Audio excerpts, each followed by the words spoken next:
Greeting, traveler.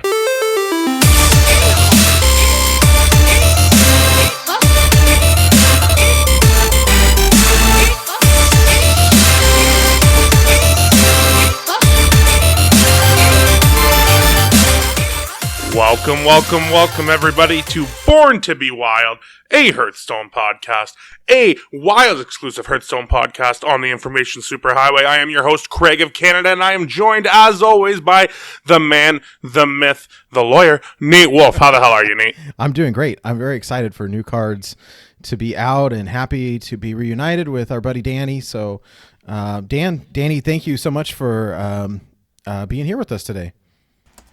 Hey, how's it going, guys? It's exciting. So crazy. Oh, it's like the old days. I know, right? We're going to be doing a really, really long review here, aren't we, Nate?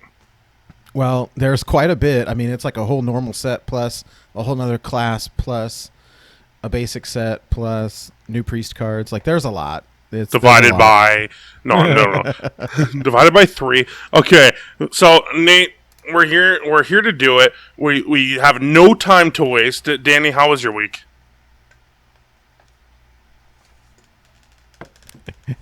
Danny, sorry guys, I lost my audio. No, for it's a all second. good. Hold on. Danny will be back momentarily. Until then, enjoy this stupid song. All right, I'm back. Yay, Danny, how was your week? It was great. As good as it can be during this period, at least. Let's put it that way. Yeah, good to hear. And Nate, you quick.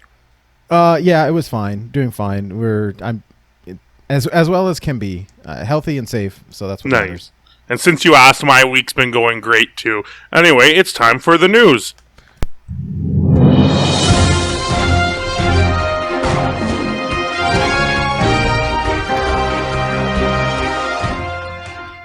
This week in the news, we're still no closer on finding out exactly how to stop Corona, but we're making headway. But first, Nate, what's been going on in the Hearthstone world? Okay, wait, before any of that, okay, so last week we posted Craig's song, the Dear Ixar song, and not only did Craig get a response from Dean Ayala, which was hilarious. Just thank you for my video, my biggest fan. he said he was highly amused, which was great. Yeah, that is good. So that was exciting for us. But then to make it even crazier, we put it up on YouTube and it hit 1,000 views within 5 days. I'm probably 500 of those views. I've watched a ton. Craig is the other 495 probably. Yeah, so thanks to the 4 others who listened. But that was good. I mean, it was crazy because all of our other videos have 20 views, 30 views, and this one's got 1,000. So yeah, that's pretty exciting. So that's probably the biggest news of the week. Yeah, I mean, we can just stop the show. That's fine. And it's exclusive. We're the only Hearthstone podcast talking about it. Yay! So that was exciting. Okay, so in other Hearthstone-related news, I thought this was kind of funny. So Raven asked Hearthstone if, hey, we're all staying home with this coronavirus thing going on, right? Hey, can you just drop the expansion early? And they said they wish they could, but April 7th is the absolute soonest that they can get it out. So, oh well, but they tried. Let's see, what else is there? So I think we already knew this was happening, but so Celestalon, he's the dude with the purple hair who works for Hearthstone. He's been very, very active on Twitter lately. He's been answering lots and lots of questions this week, and so a lot of the news is just quick responses that he's had. But someone had asked, and he had confirmed that there are indeed a lot of custom special voice lines between Malfurion and Illidan and Maeve and all of these other characters that have lore interaction. So that should be fun. Trying to explore what all of those are when everything drops. Let us see here. I thought it was worth a very quick mention that the deck that we talked about last week, the Kingsbane Rogue. So we were all excited because Raiding Party got a unnerfed back down to 3 mana, but now Kingsbane is broken.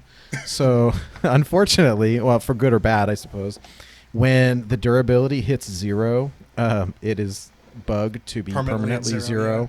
So right now it's shuffling straight back into the deck. They know about it, so I keep seeing people post about it. They're aware it'll be fixed in time. So, it's a good anti-fatigue mechanic, though. You can play that in any control rogue now. Yep. That's so funny. Poor Astros. Control rogue is the real joke.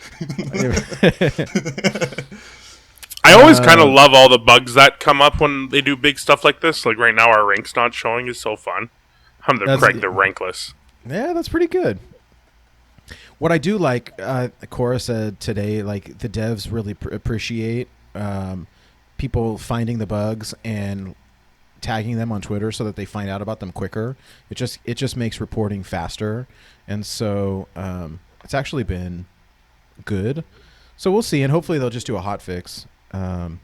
Anyways, something that I think got lost in the patch notes a little bit just because there was so much other stuff going on is that they made improvements to Zephyrs. Including because there's new classic cards now, so those will be added to the pool, and basic cards. And then Celestalon said Rush versus Taunt, Mist Lethals, full board freeze versus already frozen. Next turn SI7. A couple other things. Wind Fury. I mean, I guess we'll see. I didn't fully explore this, but just to note that Zephyrs is supposed to be like better than ever. So we'll see. And then something that I thought was kind of interesting. I think other people hit this before me, but I had said, hey, now that Illidan is a playable character in Hearthstone, like, can we make his card not suck? And what they said is, hey, we're removing it entirely. So the response... Really? Yeah. So check this out. So here's the response that I got from Celestalon. He got upgraded to a base hero, and they reskinned the classic legendary. So here it is. It's in your collection if you look at it. So Illidan, the card, is gone now. It is now Xavius. It's still a 6 mana 7/5, and instead of getting a 2/1 elemental, you now get a 2/1 demon. So that's kind of neat. The artwork's cool. There's some lore there for sure. So I want full dust refunds. You still have the same card. No, this one makes satyrs. It's true. I did like the artwork on the old card. I'm a little bit sad to see it go. I wish that they would have just made it better, but it is, I mean, whatever. I thought that was interesting. So at first when he said like he got upgraded to a hero, I was like, yeah. But I didn't realize like this actually happened as an in-game change. So it's live right now if you're looking at your set. Anyhow, okay. So some people have been asking us, hey, are we going to make merch? Are we going to make shirts? Are we going to make stuff? And so I wanted to show you, I got a prototype of a shirt with our logo on it, which is cool, except the shirt feels like steel wool, and it's it's just terrible. And honestly, like I'm just not, I don't feel right like giving it to people or selling it to people when it's super crappy. So I'm trying to find a better vendor, and then we'll loop back. In the meantime, we'll working on it, but I like the idea. We need to find a better model too. Yes. For the podcast listeners, Nate's the model. All right. And then the other thing that we did want to say, so we kind of gone back and forth. So the executive producer of our show, Shokunin, graciously offered to fund a mega bundle giveaway for today's show. There's a little bit of a time crunch on it because if you're not already friends in Battle.net, the client requires that you're friends for 3 days before you gift anything to anybody. So we have to kind of rush on this giveaway. But so in order to win, you have to do a 5-star review on iTunes, and the iTunes reviews take at least 24 hours in some cases to show up. And so rather than doing it live on this show, we'll record Saturday or Sunday and announce the winner then, just to make sure that whatever entries have actually shown up. But very, very, very excited for the opportunity. So Shokunin, thank you so much for funding this. It's very, very awesome of you. I think we really appreciate the donation on your behalf. So super, super cool. If you're watching this now and you still want to participate, please go over to iTunes and leave a review for the show. 5 stars. Yes. If you don't have iTunes, you can. Well, there's a couple ways that you can do this. You can do it from your phone. You can download iTunes on your computer and do it from there. If you have issues, I don't know. There's some. It's not too hard to. I mean, I think for the people who have Android and you can't do it on your phone, like you can get it on the computer. Anyways, so I hope that's okay. We will, for those of you who are listening to the audio of this later, sorry in advance. The giveaway will be done by the time you're listening to this. Probably. Yeah, this is a good reason to follow our Twitter. So let's yes, move on. We'll do a separate video for this tomorrow or Sunday, and we'll put it out. So, anyhow, all right. So that is it as far as the news goes. I want to keep it super brief because there are a lot of cards to talk about.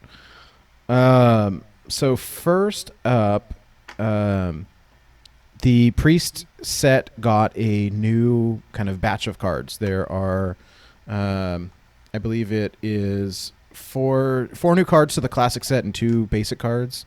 I've got them all kind of bunched together here. So we're going to be doing our review first off of the Priest cards, then the Demon Hunter basic set, then the Demon Hunter initiate set that you get for doing the 4 introductory levels. They unlock those, and then we'll get into the entire gigantic set review. Do we know when the initiate set gets launched? Is that this week or is that next week? I believe. I would think it's this week, so that when you have the new expansion come out, you have all the cards. But April 2nd is when the solo content comes out to unlock the deck. So we're going to be playing Demon Hunter this week, and then next week we get the full set. Yeah, I believe we're only playing in solo mode, though. I'm not sure that it comes out to the latter. Okay. I believe that's correct. I think that you can't. I don't think that you can ladder with it until the new set releases. Yeah. Yes. Okay. Yes. We'll. Gotcha. So we'll get the cards on April 2nd. He'll be playable when the expansion launches. Hopefully. Okay. I guess we'll find out. Hey, somebody was complaining about Leroy Jenkins moving to Wild. I was like, hey, you know what? We have the new Kane Sunfury and Leroy Jenkins in the same set. So talk about faces the place.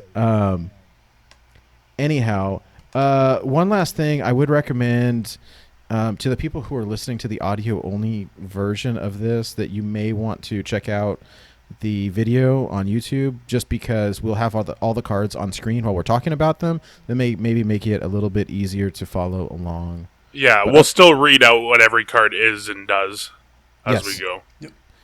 All right. Well, with all that aside, let's get started. Here is the first Priest card. So I got all the artwork off of Hearthpone, and that's the order that we're going in. A couple of the cards got chopped off on the top, but it is what it is. So first up is Natalie Celine. It's 8 mana legendary minion, 8/1 Battlecry, destroy a minion and gain its health. So it's kind of like a overstated Zul'jin. Mm-hmm. Any thoughts, gentlemen? I don't know. I don't think it's good enough for Wild necessarily. You don't want to res it. It's too expensive for Raza. I don't think this really sees play. I pretty much agree 100%. I mean, well, and one thing, I guess, before we dive too deep into all of these things, one caveat that we should say. I think that we say this every time we do this, but the set review is particularly from a Wild perspective, and one of the things that we always have to ask ourselves is, because the card pool in Wild is so strong, the question is not, is this a good enough, or is this a good card or a bad card? It's that, is it playable in Wild? Does it match the power level of the rest of the stuff? And if I have an existing list that is really good, is this card good enough or better to make it into my list? Yeah, or can it itself make a new list, which I do not think so. Yeah. No. So in that frame of mind, the answer to this is clearly no.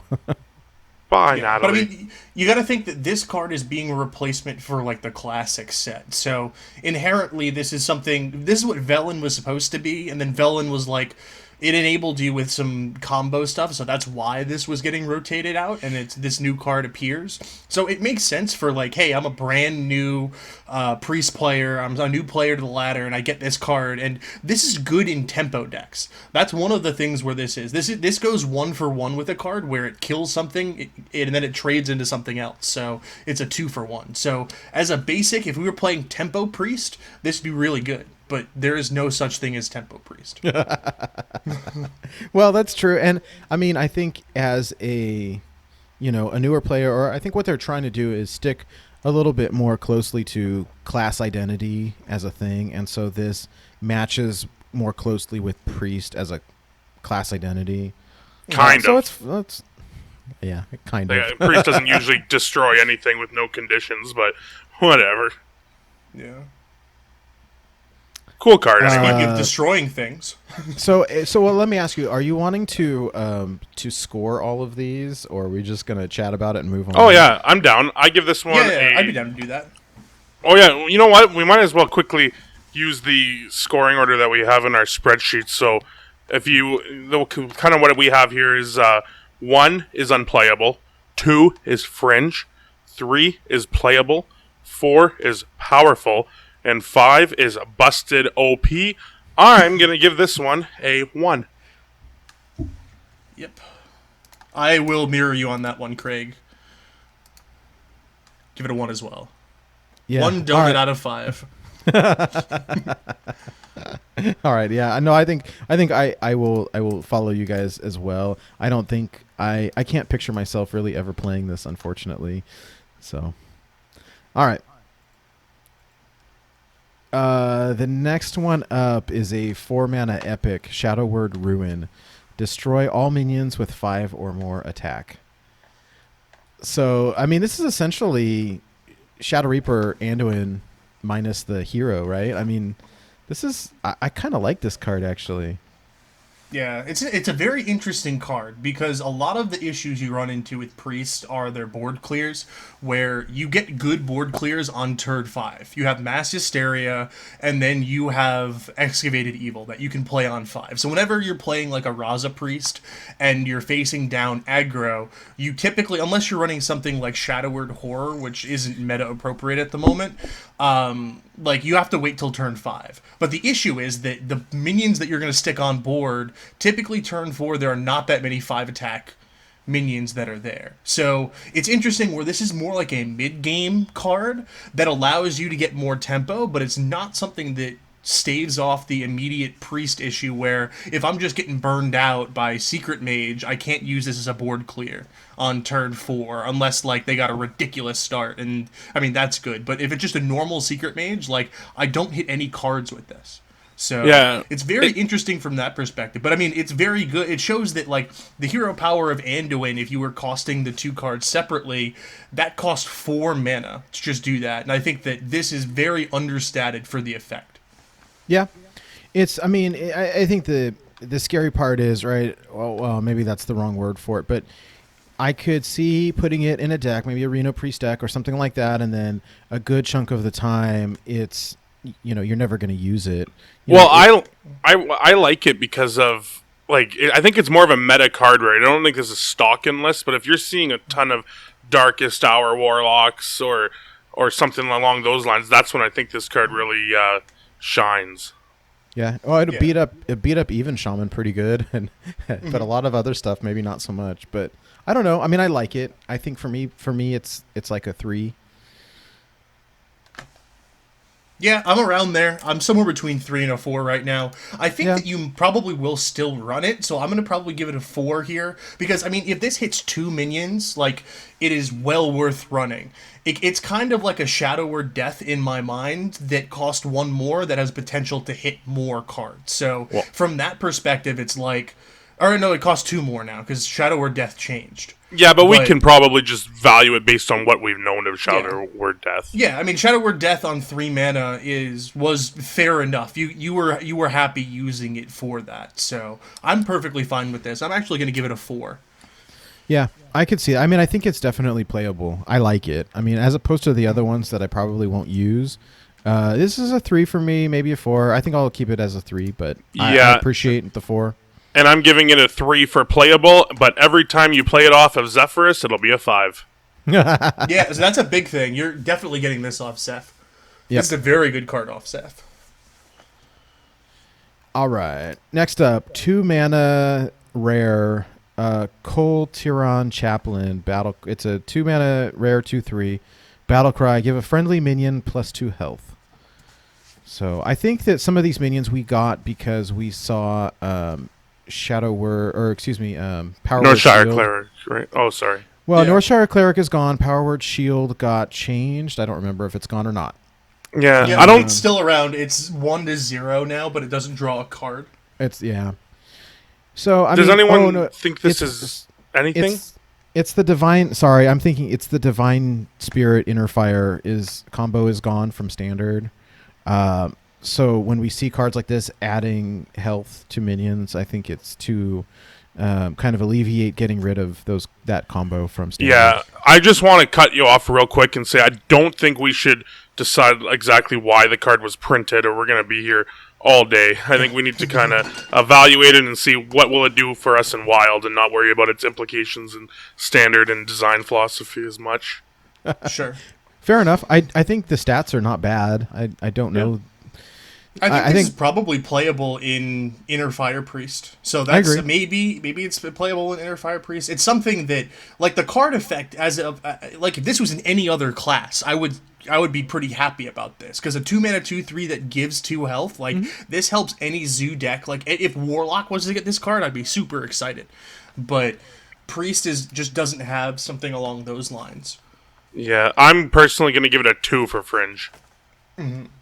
Yeah, I have a feeling that it could see some play in the future in Inner Fire, so I will also give it a 2. What? Hey, sorry. Remind me one more time what the ranking system is. 1 is unplayable. What is 2? Yep. Fringe. 2 is like Fringe. Yeah, 3 is like common playable. 4 powerful. 5 busted OP. Oh, gotcha. Yeah, I'll leave it at a 2 then. It's definitely Fringe. Beauty. Nice. All right, next up. It's a 4 mana spell. It's a basic spell called Power Infusion. Give a minion +2/+6. This card's, for me, it read, give this card a 1. Yeah, I'm in the same boat. It doesn't do anything. It's way too slow. Yeah, by the time we buff something, it feels like a tempo loss. I would just call it a 1 and move on. By Power Infusion. All right. Next up is another basic card. It's called Psychic Conjure. It's a 1 mana 1/1 battle cry. Copy a card in your opponent's deck and add it to your hand. Like, this one, I don't know. It seems a little underpowered. Like, it doesn't seem like it's the worst thing ever for, like, a Raza Priest, but it just feels like Raza Priest is so powerful that this doesn't make the cut. So I'm going to give this one probably a 1. I think Yeah, oh, go ahead, Nate. I was gonna say, maybe a 2, maybe some fringe play. I don't think that it's good per se, but you'll see it in like that, like Unicorn Priest or some kind of, it's not good, but it's not terrible. The random factor makes it more bad than good. So I mean, I think for me, I'll say 2, but it's like a 1.5.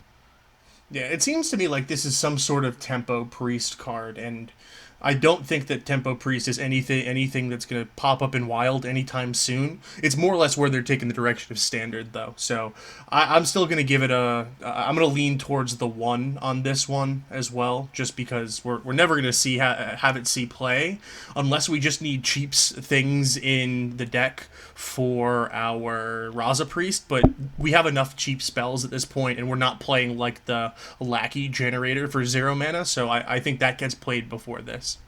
Well, and I think the thing to keep in mind with Wild also, right, is that at this point our card pool is so huge that, like, okay, you're going to get a random card from your opponent that it's going to probably have 0 synergy in your deck. Like, I mean, if you're playing a big-time control game, like, maybe it helps you, but chances are probably not. Well, especially in Raza where you bump into hand size issues all the time. Like, I don't want an unplayable card in my hand from this, so... No, I wouldn't run it in that. Yeah. Yeah. Bye-bye, right. Psychic Conjurer. All right, our last one, Scarlet Subjugator. It's a rare 1 mana 2/1 with Battle Cry. Give an enemy minion -2 attack until your next turn. We have a card very similar to this. We have a 2 mana 3/2 that has the same exact effect, and that sees 0 play.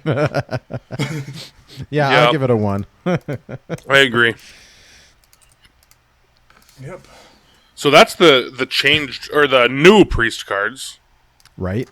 Okay. So on average, we gave these cards a 1.56 rating. Which makes sense in Classic, right? Pretty crappy. I mean, Yeah, yes. well, I mean, that is what it is. These are the replacements for the cards that are going to Wild for the basic players. Yay. Yep, all right. So, we should move on to Demon Hunter basic cards. All right. So here's the basic set. First card is a weapon. It's called Aldrachi Warblades. It's a 3 mana 2/3 with Lifesteal. I mean, I think part of it, we don't know how this class is going to play out quite yet. Nobody's had a chance to play with it aside from seeing the videos. The push sounds like this class will be attacking pretty much every turn or very frequently. And so kind of like with Rogue, where you're using your hero power to control the board quite a bit, using your health as a resource, having lifesteal could be beneficial. Yeah, I actually do know how every single card in this set's going to work because I'm very, very smart. So I'm going to give this card a... This is hard. This is where we look stupid if we don't guess right. But I'm going to give this one a 1 because I just don't see a 3 mana 2/3 being good enough, even with the lifesteal benefit. Yeah, I don't know. I mean, the thing to keep in mind too is that this is the basic set. This is not classic cards. This is not expansion cards. Like, these are like the base level set. Like, I don't even know that they're meant to be good. Yeah, they're just there to fill a role if you have a deck and you're like, I need a card to do something. And yeah, well, there are a lot of other better cards that fill up in this place, but I think that, especially from a Wild perspective, there are a lot of better cards that can get you health in this class. And especially from my perspective, right, like, this is more or less, you'd think, oh, I'm playing a control deck, a control Demon Hunter, which may be a couple years down the line. I think it's going to be a couple years before Demon Hunter gets a good, viable control deck in Wild. But I think there are a lot of better options. And you just look at Demon Hunter naturally, because of the hero power, is going to be it's going to be very reliant on the hero power costing 1 naturally. So effects that are very similar to Inspire are going to be strong. And I think I don't know the name of the minion, but it's the 4 mana Inspire health minion that's a 1/8 that heals your hero 2 every time you Inspire. Like, that is significantly better than this card. And if you really wanted to heal up a bunch in your deck, I would use that.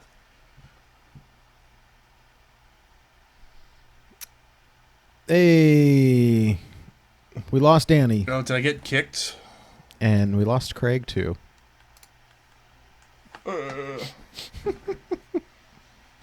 Man, I just went off on a rant, and I didn't realize I disconnected. Oh, we lost you. And then Craig got up, and he's got a whole chair full of toilet paper behind him. It's great. Okay, I'm back. I don't know what happened. My Discord crashed.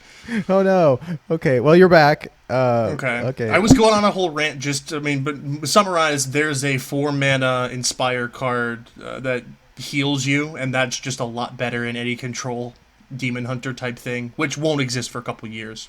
Yeah, I think one of the interesting things that I did want to say about this Demon Hunter as a new class, where there's kind of a distinct disadvantage because all of these other classes have years and years worth of old cards that we can pull from, where these guys just don't. Yeah. So, the class in Wild will be probably pretty reliant on either the new expansion cards or a bunch of neutral stuff.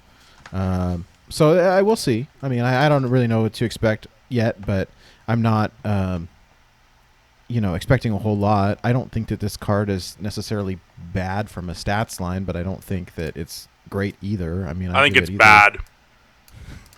Yeah, I agree. I mean, I still give it a 1. Well, then you think it's bad. Well, that's why it doesn't. You're not hurting the card's feelings. All right. I think it's unplayable, but it's got great stats. 1 it is. All right, let's move on. Next card up is called Soul Cleave. It's a 3-mana spell, lifesteal. Deal 2 damage to 2 random enemy minions. So it's cleave with lifesteal, basically. I thought you were going to say cleave with soul. Yeah, that too. Oh. Like this card, you know what this card seems like? It seems like it'll be okay some of the times off of Zephyrus. And most of the time, I don't think you're putting this in your deck. Oh my god, this gets off of Zephyrus? Oh, man. Yeah, because Zephyrus pulls anything from Classic and Basic, right? Yep. Yeah, so, this is going to be a good card off Zeph. That's going to be the new... Yeah. That'll be our new scoring guideline. Like, it's a bad card normally. Like, you wouldn't put it in your deck on purpose, but it'll be good situationally. I mean, in order to have this card see play, you have to have spell damage. If they print a card for Demon Hunter, which they might go to auras at some point in the future, where it's like, oh, your hero has +2 spell damage for the rest of the game.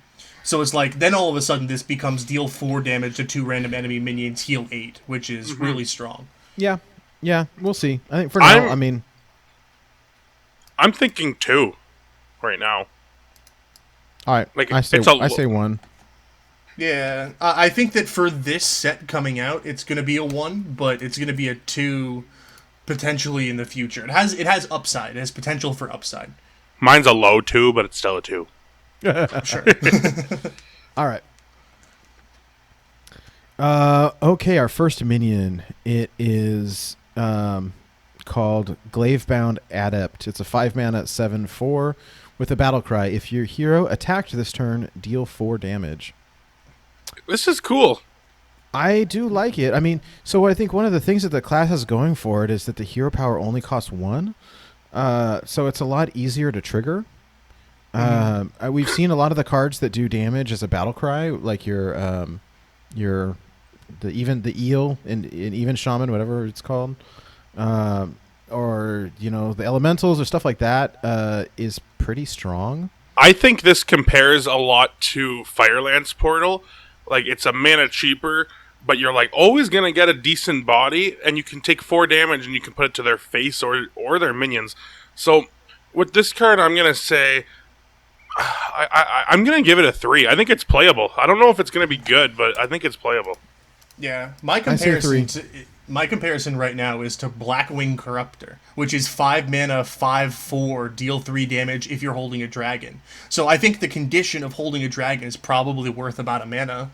So this is like, the stats are a lot better statted because your Demon Hunter is going to be an aggressive class. So you're ultimately going to want to put something that has a higher attack value down on board rather than the health value, just so that you can trade into your opponent's face and win from that. So I actually think that's pretty good. I don't think it's a super powerful card, but I'm going to agree with you, Craig. I think that we're going to give this a 3. It reminds me a lot of that old Zoo card. 4 mana, 4/4 legendary, deal 4 damage if you control 4 or more minions. Mm-hmm. Do you remember that card? Yeah, that's Gormok. Oh, is that what you Gormok the Impaler. That card used to be good, so I think this card has a chance. I don't know. We'll see if it sees play, but I think it will. Well, I mean, one of the issues you do need to look at is that Demon Hunter just doesn't have cards. So, I mean, you need to find good cards to fill in their deck. And, the neutral cards can only fill in so much. So this is probably going to be, it might be the 29th, 30th card in a deck, but it'll probably make it into an aggressive deck.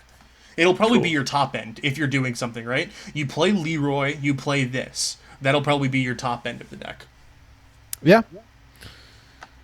All right. Nate, what did you? 3. I give it a 3 as well. I think it's playable. I don't think it's anything. It's not super great, but it's definitely playable, especially in the beginning when there's no other cards. So yeah, I know this next card might not be the best, but I really love it. It's a Enter Demon, 8 mana spell. Give your hero +8 attack this turn. Like the problem with it is that Heroic Strike costs 2 mana to give your hero 4 attack this turn and barely sees play. So I'm just gonna go ahead and say this card is not very good. You can play Ragnaros instead of this card. Yeah, there's another comparison. The question I ask myself always is like, if I top deck this card, am I going to be happy or am I going to be mad? Like, if I top deck this, I'm like, well, if I top deck this and my opponent has 7 health, I'm going to be pretty happy. Well, if I don't have the card that lets me get around the taunt, then I'm not going to be real happy. But, yeah, that's true. I give it a 1, but the only way this card sees play is if you need Zephyrs. to do... No. Well, yes, but Spiteful... Oh my god, you can get this off of Zephyrs. This is the new highest amount you can play. Oh my god. What about with Doomhammer? Oh my... Do you think... I wonder if it'll notice, because that's 20 damage with Zephyrs out of nowhere. That's amazing. You might just be able to play Zephyrus Wind Fury Weapon Shaman now. Oh my goodness. We have a new archetype. That is cool. But this could see playing Spiteful Death Hunter one day. Who knows? Mm-hmm. Yeah. Well, there's also... They haven't printed anything quote-unquote broken for Demon Hunter yet that, like, adjust mana costs on things. If they go in and it's like, oh, your spells cost half or something, they could always do something dumb like that. So... it's something that's there, but like a lot of things, like cards become better now when like Zephyrus comes out and other stuff. So this might have play later, but I'm giving this a number 1 for right now. Yep, same. Yeah, me too.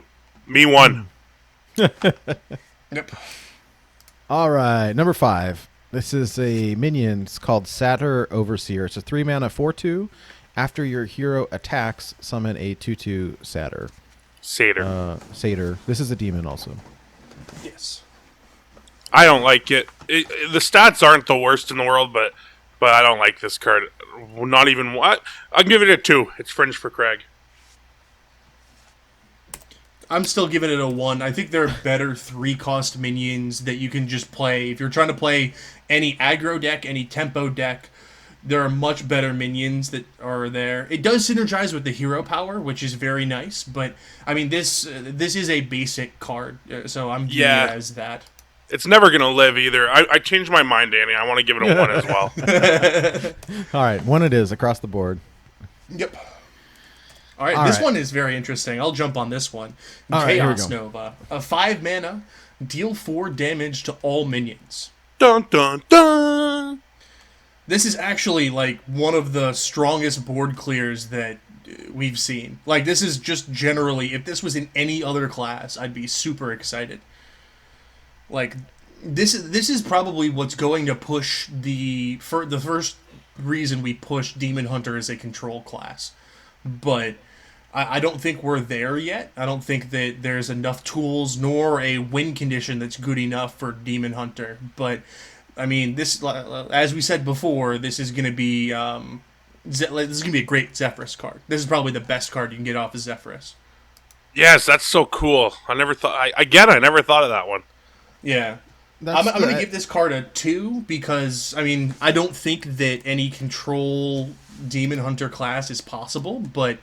If it is, this card is automatically included in that. But I'll give it a 2 just because I doubt that the class will have that type of deck in general. Yeah, especially in Wild. Yeah. I think kind of the theme of the day is, I wouldn't put it in my deck, but I'd be happy to get it off Zephyrs. Yeah.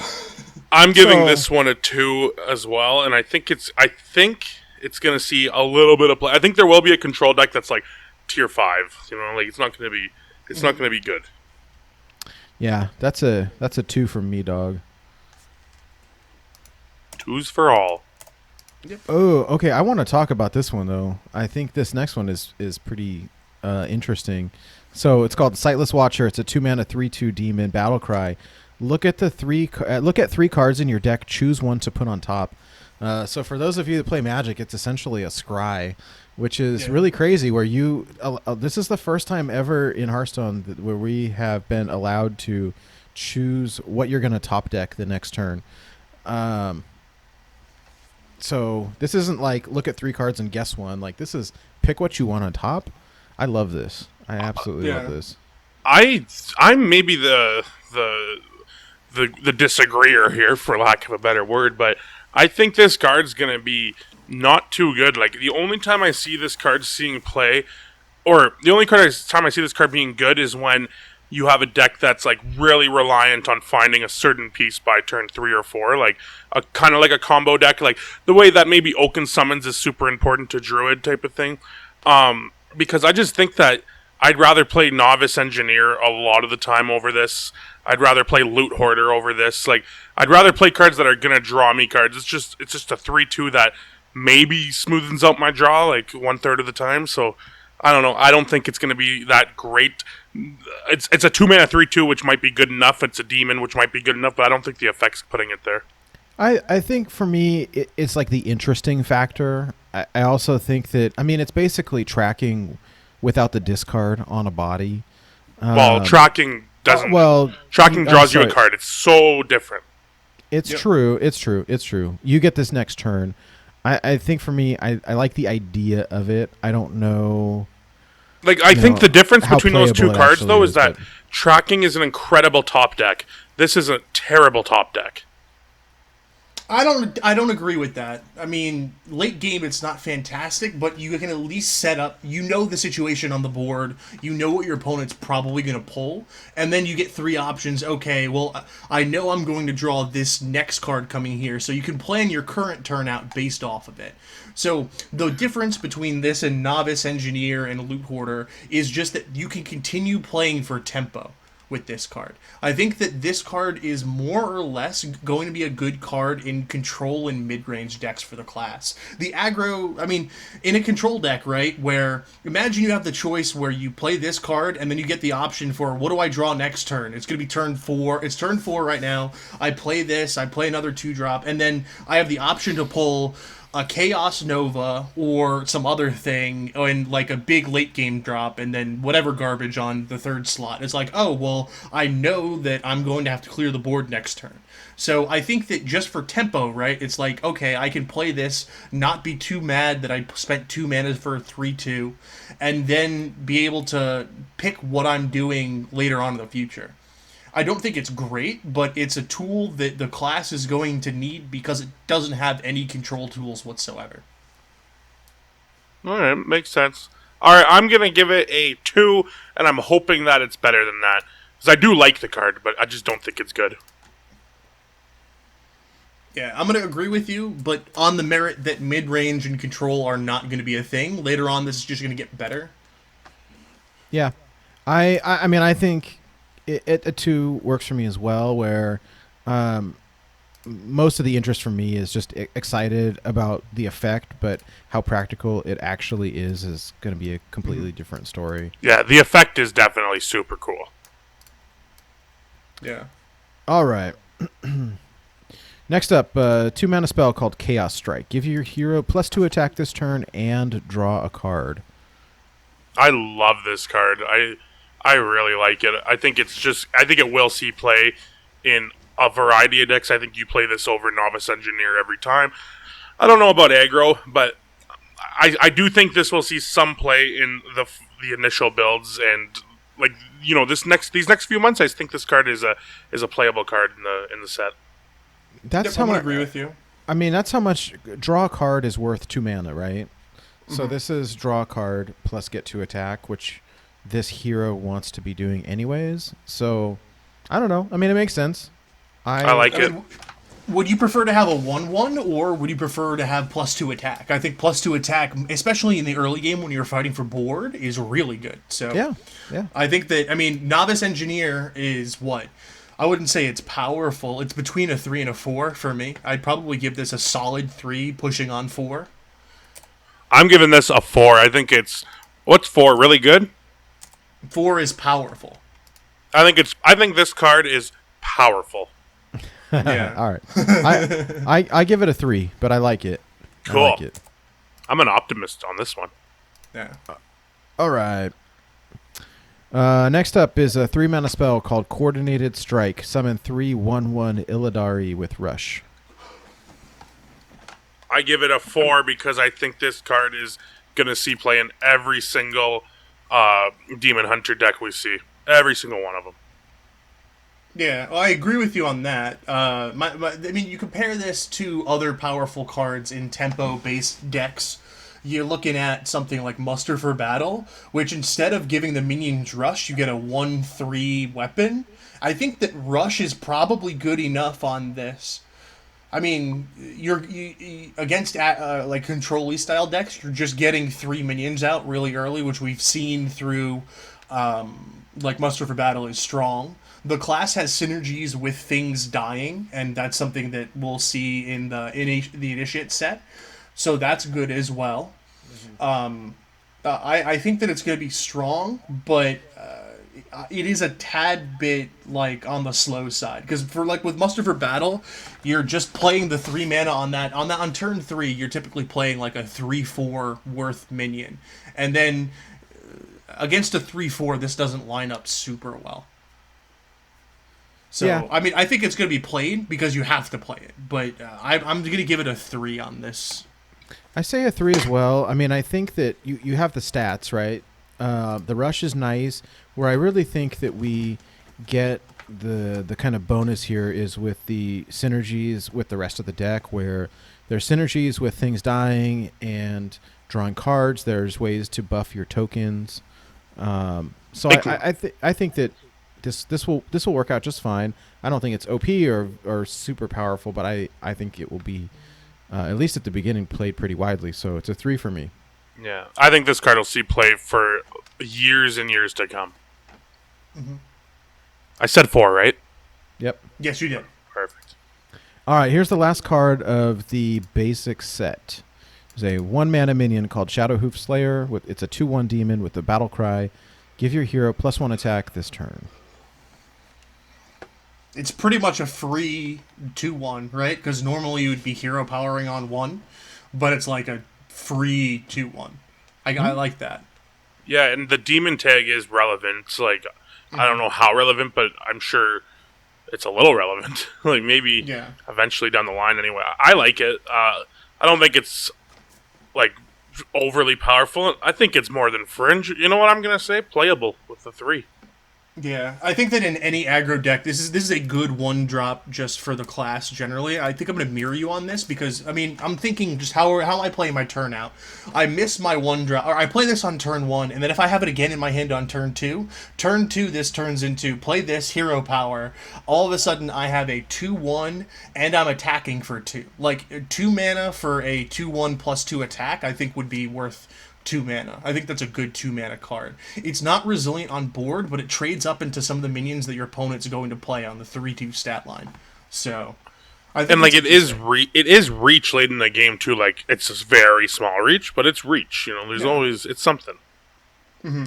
Yeah, it's not bad. I think. I mean, it reminds me of other powerful 1-drops. If we look at like a Leper Gnome or something like that, where if I'm playing Demon Hunter as an aggro deck, like Danny said, this is a free attack on a 2/1 body. We might have synergy, maybe not. I don't know. But I like it. I mean, I think if nothing else, at least at the beginning, it will see play. I'm a little torn between a 2 and a 3, but I think it will definitely see play. I think for me it lands on a 2, but I like it. Cool. Cool. So this Demon Hunter basic set, we've ranked it on average a 2.07. That sounds about right for a basic set. That's to be expected, right? Yeah. So certain fringe cards are playable. and there are a couple fairly good cards as well. Yeah. Okay, so the next that we have is the Initiate set for the Demon Hunter, and the way that you get this is you complete the 4, I guess like the 4-level solo player content, and then you unlock these cards. So, So this is the classic set, right? Like these are also Zephyrus cards. No, so technically these are you have to imagine them as being a part of the Year of the Dragon. You can't get these off Zephyrus. Will they ever get as a classic set? I don't think so. Weird. Okay. I don't know. Yeah, this is... Or maybe they will in the next expansion or something. They want to roll it out over time. It's just that I know that this is something that rotates out. Okay. Okay. Well, I mean, what I did think was interesting, it's difficult for them to add a 9th class because they're going to forever be playing catch-up. So what I noticed in the new set is where all the other classes got 10 cards, Demon Hunter got 15. I don't know what class Nate hates, but this is definitely this is the 10th class. Mm-hmm. Oh, good. Sorry. All right. Here's the first card. It's a 5-mana common spell called Command the Illidari. Summon 6/1/1 Illidari with Rush. So, I mean, the stat line is good. It's kind of like that one that we just reviewed. It was like 3 for 3. Well, it's better. Now we have 6 for 5. Yeah. Well, I think that what's the Hunter card? Anyway, there's the Hunter card that's 6 mana, summons 7/1/1s with Rush. I think this is better than that.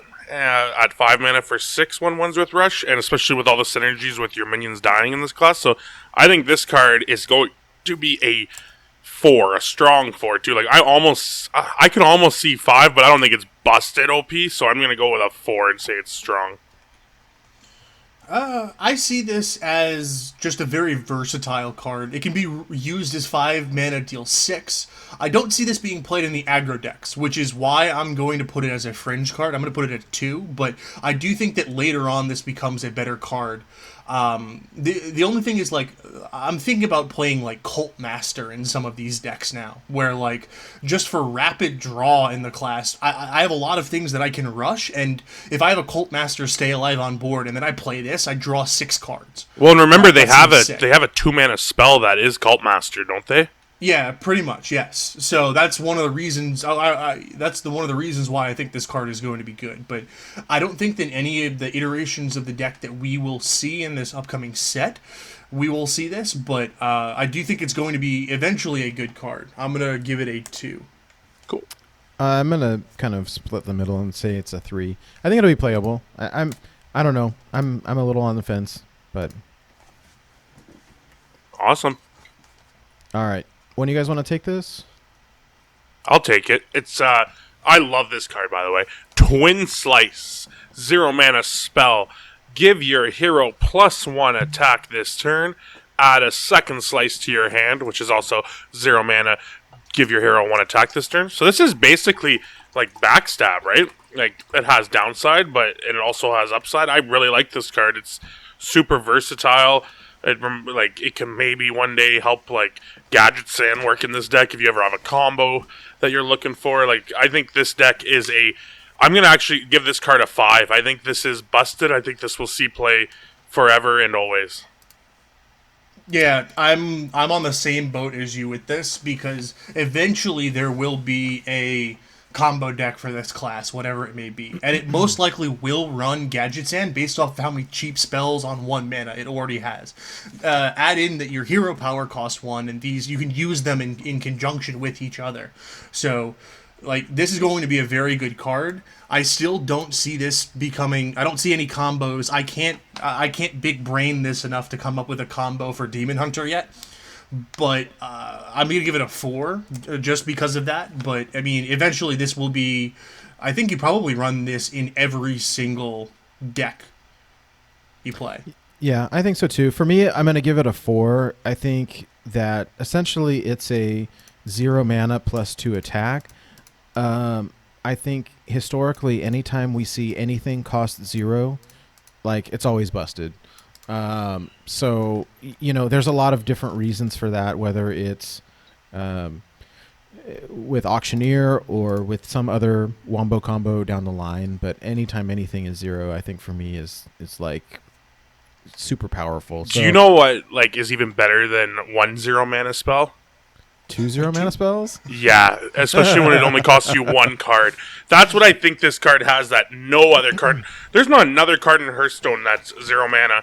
Make another 0 mana spell. Like that's insane to me. Yeah. So I'm excited.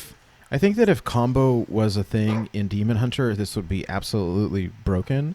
Where I could see this getting a little bit crazy is with some of like the Burgle Rogue type stuff. If I were to discover something like this, it would be my god, pretty gross. Exactly. Right? I hate that. Oh my goodness. Like even in Demon Hunter, like this can take weak cards and make them great. Like Questing Adventurer, like you play. Is it Questing Adventurer? Yep, exactly. Yeah, Questing Adventurer. You play that on turn 3 with this, and you have a 4/4 for 3 that's going to keep growing. You know? And you're dealing 2 damage to swing the board. You know, you'll have two attack to swing the board as well. Like I think this card 4, you guys are going to be like, oh, 4 was close, but Craig was right with that 5. Yeah. Cool. All right. All right, I can grab this next one. We have Flame Reaper, the 7 mana weapon, which is a 4 attack weapon, 3 durability, and it reads also damages the minions next to whomever your hero attacks. So it has cleave. So, I mean, the thing that you have to think about is that you used to play the Death Knight in Warrior, right? And that Death Knight would go through, and you were literally only playing the Death Knight for the weapon. You didn't really care too much about the hero power. The same exact weapon was worth 8 mana, and so we're getting it for 1 mana less, and on a class where we can buff our attack significantly. So I actually think this is a very good card in any control style deck. This is any control Demon Hunter is going to run this. I think that it's a 4 level card. Absolutely. Especially it even synergizes with like their legendary minion that makes taunts not exist anymore. Like because you know it's just extra damage you already have on the board. Like this is reach and control. This is super exciting. This card. Yeah. It feels a little expensive to me, but I get it. I like it. I think for me, I want to say more of a 3. I struggle seeing like how control is going to work, but I think somebody will figure it out. It's definitely strong. I think that if it was a 6 mana, it would be totally busted. It is probably fair at 7, but then again, 7 is expensive. So I don't know. I definitely think it's playable. I feel more comfortable giving it a 3, but you guys are probably correct. Oh no, I agree with you at 3. To be honest, I think it's very powerful, but I think where it's going to sit in the meta right now is probably going to be a 3. Yep, makes sense. All right.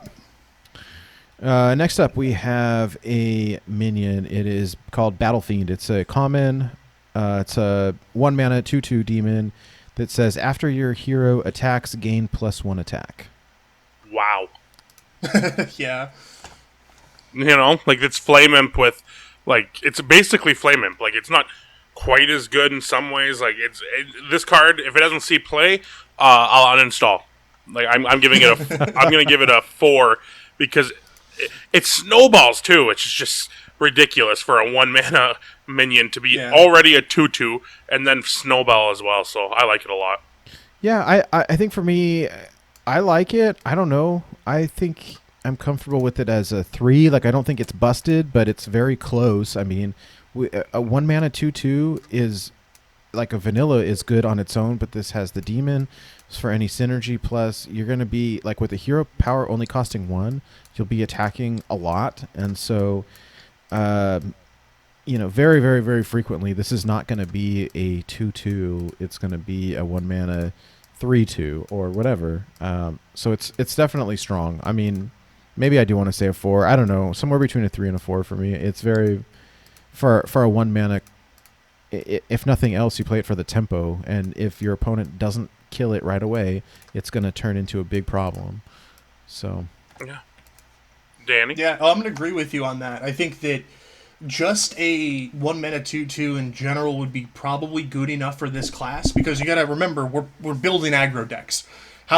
This is probably going to be a staple in every single one of those aggro decks. So I'm happy playing this card on turn 1, because I know that it's 1 mana for a 2/2, or you can consider it as a 2 mana, couple it in with your hero power. If you get it turn 2, you can't play anything else. It's a 3/2 plus 1 attack. That's pretty good. If you would play that in certain aggro decks, 3/2 for 1 attack. So I'm pretty happy with that. I'm going to give it a 4. Yeah, nice. All right. I'm very comfortable with a 4. Nice. We're all 4s. Yep. All right. Next up is a 2 mana rare spell called Blade Dance. Deal damage equal to your hero's attack to 3 random enemy minions. I think this is really good. Really good. I think specifically if control or even mid... No, you know what? I just think it's really good. I think it swings boards in aggressive matchups. I think with Twin Slice being a premier spell, this card will see a lot of play, and I'm going to give this... I'm personally giving it another 4.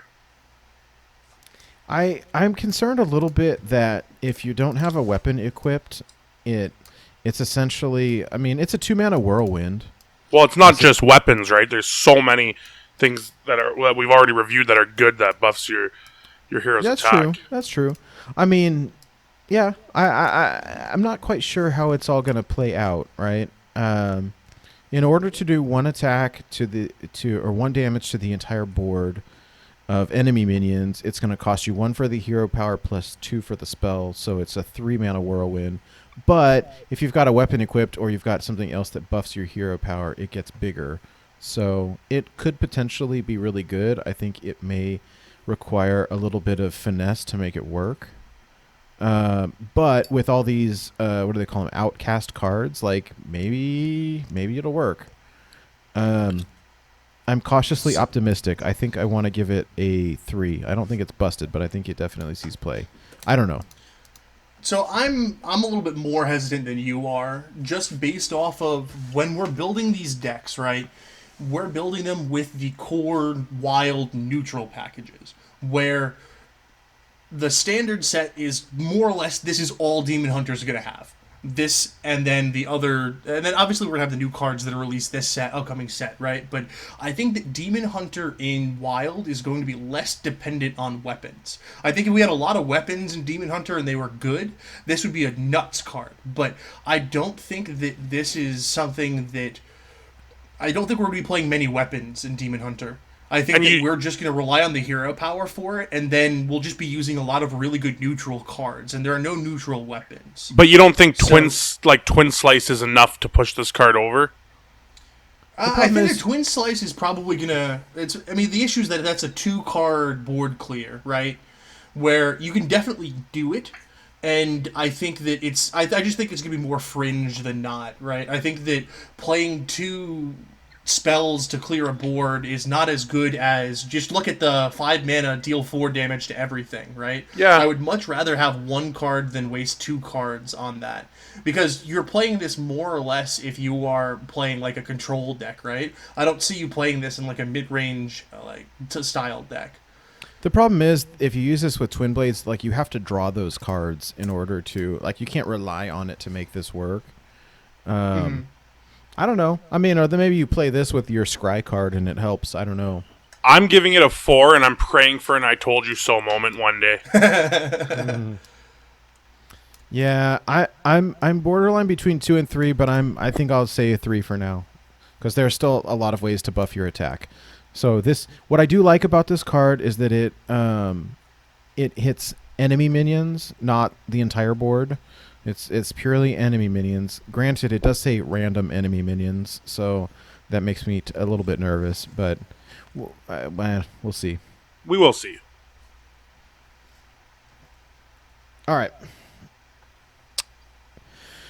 Oh, your favorite type of card, Craig. It is a Naga. Yeah, Danny, I do should love say, it. even better. Yeah, you got the right guy on the show for this one. Yeah. All right. 3 mana minion. It's an epic minion called Wrathscale Naga. It is a 3/1. Says after a friendly minion dies, deal 3 damage to a random enemy. I think this is super dope. Between all of those cards that generate these little 1/1s with rush, this is like a pretty crazy. It's like ship's cannon. So I think it's kind of cool. I really like it. I'm gonna say a 4. I'm taking a big shot here and saying that it's a 5. And the thing is that I think this card is either going to be a 2 or it's going to be a 5. And I'm really hoping for 5 because I love this card. And I think if it does what we're kind of hoping it'll do, I just don't see this card being decent. I see it being incredible or being bad. So I'm going to go with incredible and say 5. Mm-hmm. Yeah, I don't know. 4. It's a 4 for me, but I really like it. I think that what I've noticed with this new expansion, I feel like a lot of the cards, they feel very like Battlegrounds to me, with kind of like random effects to the board state, or attack random things, and this is one of those. But like 3 damage is pretty good. I love this. I'm gonna say 4. Yeah. Danny. Well, I mean, I like the comparison to Ship's Cannon because essentially Ship's Cannon, when you're playing Pirate Warrior, you can guarantee 1 or 2 hits. And that's only when you play Pirates. Now, killing off your own minion is very easy to do in this game. Like, you're doing it every single turn. So, I think that you're going to, on average, just get 2 procs off of this. I don't like the stat line on this. If it was a 1/3, I would be much more excited. Yes. But I do think that we're in the field. I think this is going to be played in the deck, and it will probably win a lot of games. But the fact that the one thing that is the detractor to me is that it is similar to Ship's Cannon and it can deal damage to the face. Yes, so I that's like a that good too. thing. That's a good thing in certain circumstances. But most of the time, where I see this deck struggling is versus other aggro decks. Because all the damage goes face, your opponent keeps clearing things, then all of a sudden you have to use your hero power to start clearing their minions, and you die. So I'm torn between a 3 and a 4 with this one, and I'm going to be a little bit more conservative and give it a 3. But I do think that it has, like Craig said, this has room for a ton of upside. And I'm hoping that it's a good card because this is a fun card to play with. This is something that's very similar to Ship's Cannon, and I love playing that card. Yeah, so me too. I hope that it's a 5, but I'm gonna say that it's a 3. We need to get a hop. Oh, sorry. You go ahead, Nate. Oh, I was just gonna say that I don't think you ever play this on the board by itself. Like, you want value off of this right away. Sure. So I want to play this with something that's going to generate a bunch of tokens that I can. Although it does synergize very well with that 3 mana summon 3 rush minions. Yeah. For sure. And I think that that we need to get a hobgoblin that cares about toughness instead of attack. Because if we could get something that cared, like kind of like Divine, the paladin one. If you could buff this. Yeah, that'd be really cool. Isn't there one already that has that? Is that Magic Carpet, or it's one cost? No, yeah, it's actually, there is one, but it's paladin. It's the 3/3. Oh yeah, that gives Divine Shield. Yeah, yes. That would be nuts. But we don't have that yet. So Blizzard, if you're listening, which we know you are, go ahead and work on that for me. All right, next up. It's a common minion. It is called Urzul Horror. It's a 1 mana 2/1 demon with a death rattle. Add a 2/1 lost soul to your hand. I'll give it a 1. Yeah, there are better 1-drops. Yeah, I agree. I mean, I don't think that we even need to spend a whole lot of time on it. It doesn't seem good enough to me to really do much of anything. I like the other 1-drop a lot better. N'Zoth Death Hunter. You don't want this coming off of this. Although that is something to consider, though. There is a N'Zoth deck that I was thinking about with this, based off of one of the demons that it gets. Yeah. Well, I agree. Just not this card, but yeah. Just not this one. Yeah. No, I You definitely do not want to be playing that in this. I bet you're talking about Void Hunter. I don't know the name of the card, but yes. I made it up. It's kind of like Void Caller, but Void Hunter. I gotcha. Right. This is a 1 for me. Cool. All right, next up, it's a 4-mana rare minion called Raging Fell Screamer. It is a 4/4 battle cry. The next demon you play costs 2 less. What I like about this, so this is a throwback to me to that old Paladin dragon from Blackrock that says your next dragon is 2 less. I like it. I mean, the thing that's cool about the battle cry is that it carries over, right? You don't have to use it this turn. You could use it next turn. So, I mean, the vanilla body, a 4-mana 4/4 is not bad. I mean, it feels like a tempo play to me, but it lets you cheat out something bigger next turn. So, I don't know. I like it. I don't know how super good it is, but I don't think it's bad either. This to me feels like if you're playing a lot of demons, which this class seems to have, I think that it's an include, at least for the time being. So I'm tempted to go somewhere between a 2 and a 3, but I think I will say a 3 for now. Yep, I think that the difference between this and the dragon is that the dragons up until this last expansion have been very light in general for Hearthstone. I think there are even neutral demons that are in the class. Like we have Witchwood Piper, which is a demon. There are a lot of neutral demons that you can play. So I think that naturally, like looking at this card, there are a lot of demons that you can play in a deck, and just naturally, because they're demons, not to fit the demon tag, but they're good cards in and of themselves. Like the new, whatchamacallit, there's the 4-mana 3/3 that for the damage that you take, it costs less mana. Like, that would be nuts, too. Like, if you play, like, an aggro deck, this will go in there with that. The fact that this is not a demon is a little bit of a downside, but, like, the dragon could proc off of the other dragon, and that's something that's good. But I do think that it seems like there's also going to be a lot of demons printed for this class. So, I do think it's a fair card. I'd give it a 3. It'll see play in control decks right now because there's nothing better to play, but I do think that it has potential as we go on, especially with the amount of demons that are being played. I agree with 3. Great. All right. 2-mana spell called Feast of Souls. It is a rare card. Draw a card for each friendly minion that died this turn. Wow. So the synergy That's the first here. 5 I'm giving. The synergy here between these cards that we're seeing with these little 1/1 Illidari with Rush and drawing cards is just bananas. I love it. Yeah, this card would be good even in a deck that didn't go like super wide. It's still like gonna be pretty good because you trade minions in the game. It's just what you do. Yeah. Well, and if we say that the baseline stat to draw a card is 2 mana, 2 mana draw a card, this is potentially 2 mana draw 5 cards. Yeah. Right? Yeah. I mean, it reminds me of Divine Favor almost, right? I mean, a little bit different, but from a mana stat perspective, like this seems pretty busted to me.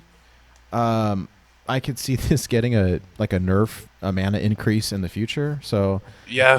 I'm very tempted also, I think, to call it the first 5 of the day. I think it's a shame that it doesn't work the other way. Like similar to Floop's Glorious Gloop. Like, you know what I mean? Like you gain the draw the cards after you casted it, but I would probably be a little too broken that way. So, but I love this card. It's a 5. That was easy. Yeah.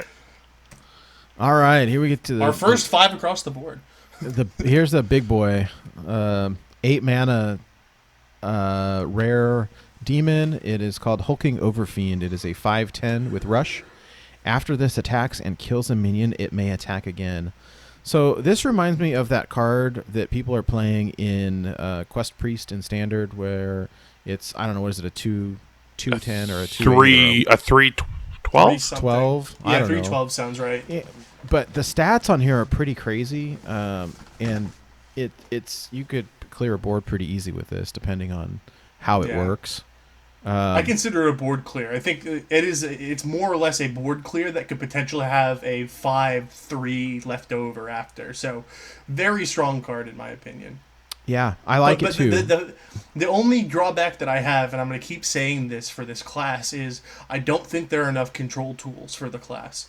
I think that if you don't have a reason to go late game yet in Demon Hunter, there's no Raza combo, there's no take 3 turns, there's no like Exodia Paladin type thing. You don't have an end game win condition. So I don't know why you're trying to go late game in Demon Hunter yet. That's the thing that I'm not sold on. So I normally I would give this a 4, but I'm gonna backpedal and say it's just a 3 because you're not gonna be seeing that class, the archetype played enough. So it's just not gonna have enough representation. Well, yeah, right. Well, I think in this class, like, you want your opponent to be dead by turn 8. If I'm playing this on turn 8, it's a win more, right? So I tend to agree. Like, I like the stat line. I like that it has rush. I really like rush as a mechanic, but I think overall this is not necessarily what I want to be doing with this class as a whole. So for me, I give it a 3. Yeah, and I'm just going to agree with everything you guys said and give it a 3. Great. All right, here's our first Outcast card. So 1 mana common spell called Consume Magic. Silence an enemy minion. Outcast, draw a card. Yeah, and Outcast is if the card is casted from the leftmost spot in your hand or the rightmost spot in your hand, you get the Outcast ability. So on its base, this is Silence a minion for 1 mana, and if you have it at the far end of either end of your hand, you're going to draw a card as well. So I think this card's pushed. I'm giving it a 4. Yep, I agree with you on that, but I think just examining the Outcast mechanic a little bit more, it really hones into what Demon Hunter's trying to do. It's much better in an aggressive deck when you have 2 or 3 cards in your hand, as opposed to a control deck where, like, you might run this in a control deck if you need, like, a 1 mana silence, but, like, in an aggro deck, just having the silence is good in case you don't get... We'll get to the legendary later, but I just having the extra silence is really good, and in an aggro deck you're going to be casting Outcast more often than not. Mm-hmm. Yeah, I like it. I like it. I think if we compare it to the Shaman, what is it, Earthshock, that does 1 damage and silence, or silence and then 1 damage, and then Priest has silence for 0, right? Yep. The stats are very similar. I like it. I think, I don't know. I'm not quite sure. I think for me it's a 3, but I think it's strong. I think you'll be surprised. I think it's going to see play in almost every aggro deck is going to play at least 1. So the one thing that I do want to note about this class is that A, it has a lot of cheap spells, and B, it has a lot of card draw. So the thing that I think about Demon Hunter is that when they print a win condition that we can exploit with our wild cards, that's like, let's say there's some sort of Exodia or whatever, and all you need to do is cycle, this class is going to be like within like normal combo decks for wild, just because of how many cheap things were just printed all in this set. I think that needs to be kept in mind, especially where it's like, imagine you have a Gadgetzan Auctioneer and then you're playing through and you top deck this. Well, then you draw 2. I mean, that's crazy. You draw 2 cards. Like, that's nuts. So, I think that this is a card that is probably just going to be staple in the deck in most decks for Demon Hunter, and then it's cross-archetypal, which is always really good.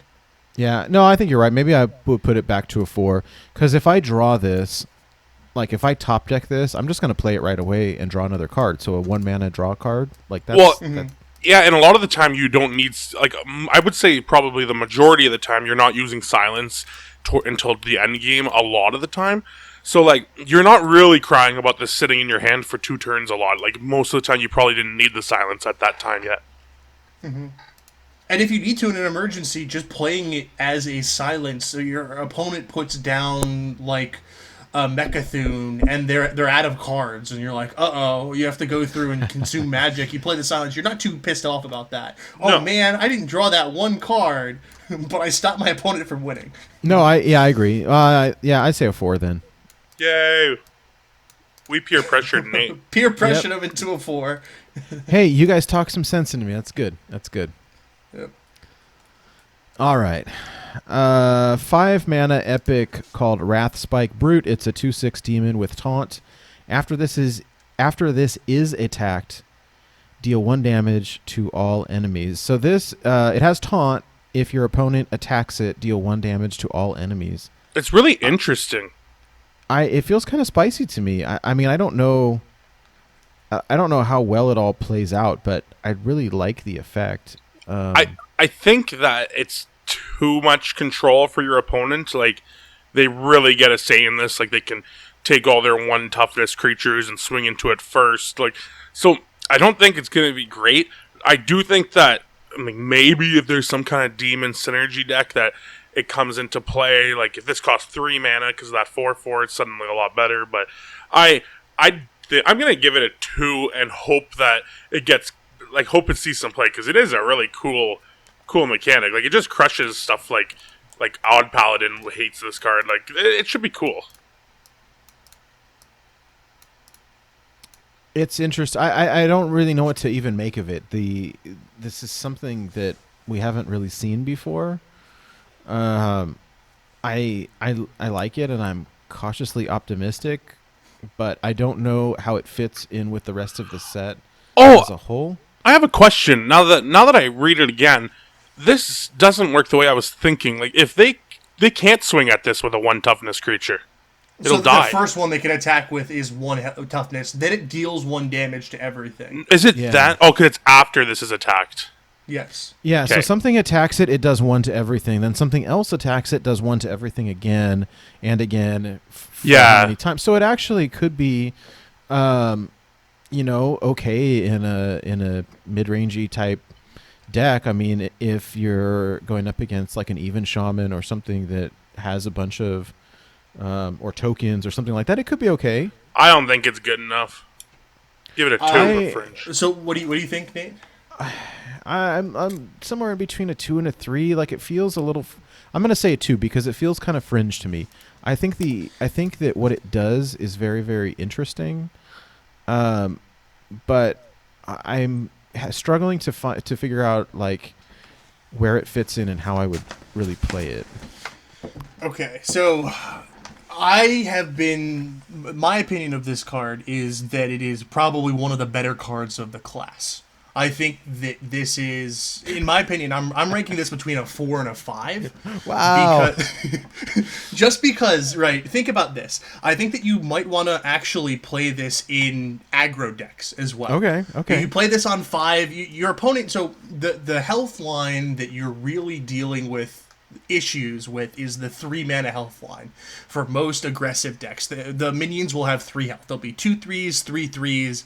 Those will be the minions that happen. So most of the time, if you play a 5 mana 2/6 taunt, your opponent will just trade in with 2 3 3s, and then you're sad and you wasted a card.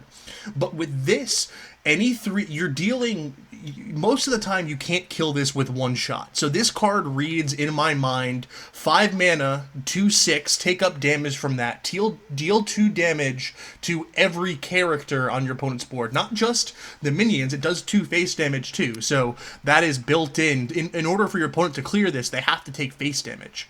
So that's true. I just realized that it says all enemies, not just enemy minions. It's all enemies. Correct.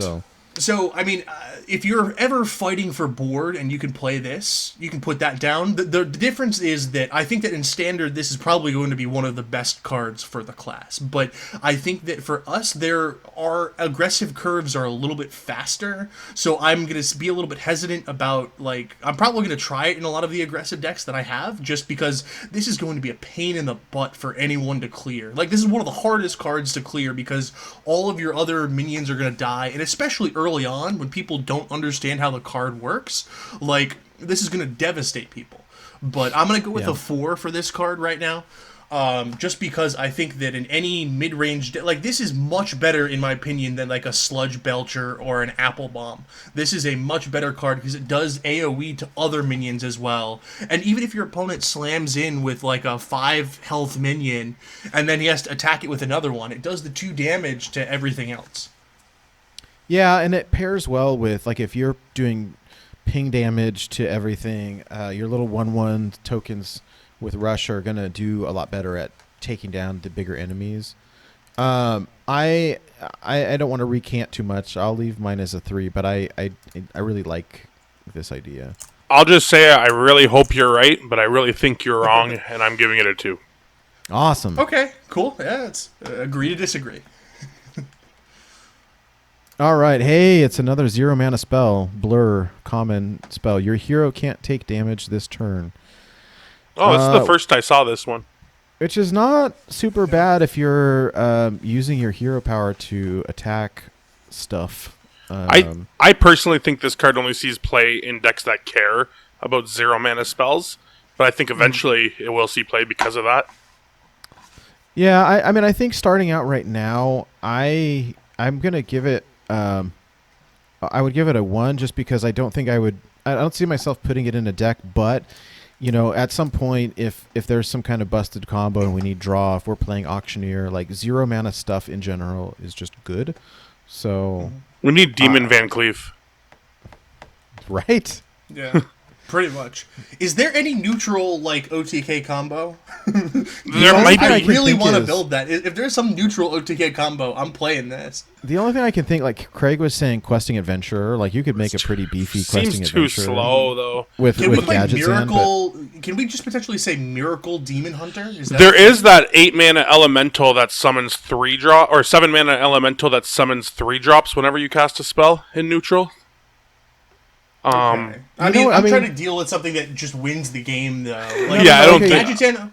Gadgetan Auctioneer might be something we still just play in the deck. Even in the aggro decks, it just becomes maybe the mid-range version of the deck runs Gadgetan, maybe. I mean, there is Mechathune is always a possibility, but I don't know if we're going to see that.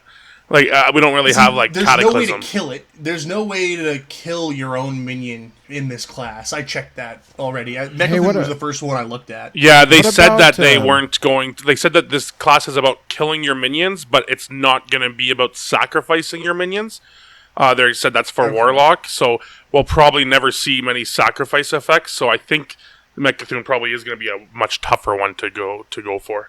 What do you think about the, what are they, Arcane Giants, is it? That reduce every time you play a spell? Yeah, that's I mean, we could get, if we've got 0 mana spells, like, I could play a 0 mana. You could play Chef Nomi. You could play, like, Cycle decks. Like, I think Miracle Demon Hunter would be Gadgetan Auctioneer, Questing Adventurer, and Chef Nomi. And maybe Arcane Giant. Yeah, we could shape that in as well. Yeah. I mean, I struggle to see it, but if it works, that would be kind of cool. Mm-hmm. For me, I'm gonna say 1 for now. But if anyone is able to make this work, you get bonus points. Yeah, I'm gonna mirror with you on that. It only gets played in that, and I don't think that type of deck is gonna happen in this set. So we're all giving it a 1 with an asterisk. Yes, 1 with an asterisk. I really like the art on this one. And this is an interesting concept also. So the next one is a 1 mana spell, common spell called Mana Burn. Your opponent has 2 fewer mana crystals next turn. So this is, I mean, it's interesting. It's like a little Lotheb Jr. via spell. Oh, we lost Danny. He'll be back. Don't worry. Ignore it. Did I crash again? Yeah, you did. Okay. Well, I'm back. All right, cool. Okay, here you go. So we're talking about Mana Burn. It's a 1 mana common spell. Your opponent has 2 fewer mana crystals next turn. So it's like little Lotheb Jr. on a spell. For me, it's interesting. I think that I don't know that it's good enough. Like if a control Demon Hunter deck works out, I suppose you include this, but I don't know that it's good enough to really run a whole lot of. I don't know. I mean, I like the idea of disruption, but I don't know. I think this is another spell that sees play if you care about cheap spells again. Like, I just don't think it's good enough disruption. Yeah, I think for me it's a 1, but I mean, I like the idea of it. Didn't we get something similar like this in Paladin a while back? We got Rebuke, which is 2 mana. Your spells cost 5 more next turn. Yeah, we have Lotheb. Well, and everybody talked about how it was going to be crazy, and then it wasn't, right? No. But I think that the big difference is that this costs 1, and this is going to see play in whatever silly gadgets and thing we were just talking about. Yeah. Like, this is just additional cycle. And then one of the things, too, is that you have control over this card, where with the 5 mana, you just shut off spells permanently, but there's a little bit more adjustment with this, where it's like, I know my opponent is a mage, and my board has a bunch of 4 attack minions. We're going into turn 8. I'm going to play this card so he can't flame strike my board. Yeah. So, like, there's a little bit more, like, internal control using this card. I think this is a more skill-testing card, because it's like, I know what my opponent has, so I play this mana burn to cap them off so they can't do their 2-card combo or whatever. But I think that... I don't know. I think that any mid-range deck might want to actually play this. Not any, but I think some might. I'd give it a 2. It'll probably see some fringe play. I think it's going to see much more play than Blur. But I think it'll see a little bit of play here and there as a tech card type of thing. Because in the middle of the game, if your opponent... Like, you're planning on... you're typically curving out, right? You're planning, I play a 1-drop, then a 2-drop, then a 3-drop, then a 4-drop, and all of a sudden it's like, oh, I'm not playing a 5-drop here, I have to go back to 3. Oh wait, I don't have a 3-cost minion in my hand. So. Yeah. Well, and I think where I could see this being played more in Wild, you know, a lot of people, there's a lot of pretty big, like, powerhouse turn 10s where people were doing Togwaggle, Azalina type thing, or we're running a Death Knight or something big like that. So I could see you using this like on turn 9, turn 10 to disrupt your opponent's next turn. So I do like it. I think for me, I give it a 2 as well. Yeah, I'm going to give it a... Oh, sorry. You go ahead, Nate. No, I'm done. I'm going to give it a 1 and hope... Like, again, if there's gadgets and decks, stuff like that, it'll see play, but I don't think you'd see him play without it. Yeah. All right. This next one is it's a 3-mana epic spell called I-Beam, Lifesteal. Deal 3 damage to a minion. Outcast, this costs 0. As a Pokemon player, I think it should be called Ice Beam. A little Ice Beam joke. All right, they can't all be good. But yeah, it's I don't know. I like these Outcast cards. I think they're kind of cool. Lifesteal is going to be pretty good in this for this hero, I think, because if you're using your hero power pretty regularly to hit stuff, the health is good. 3 damage to anything Lifesteal. Outcast for 0. Like, I like it. I think I want to say, for me, it's a 3, maybe a 4 even. I like it a lot.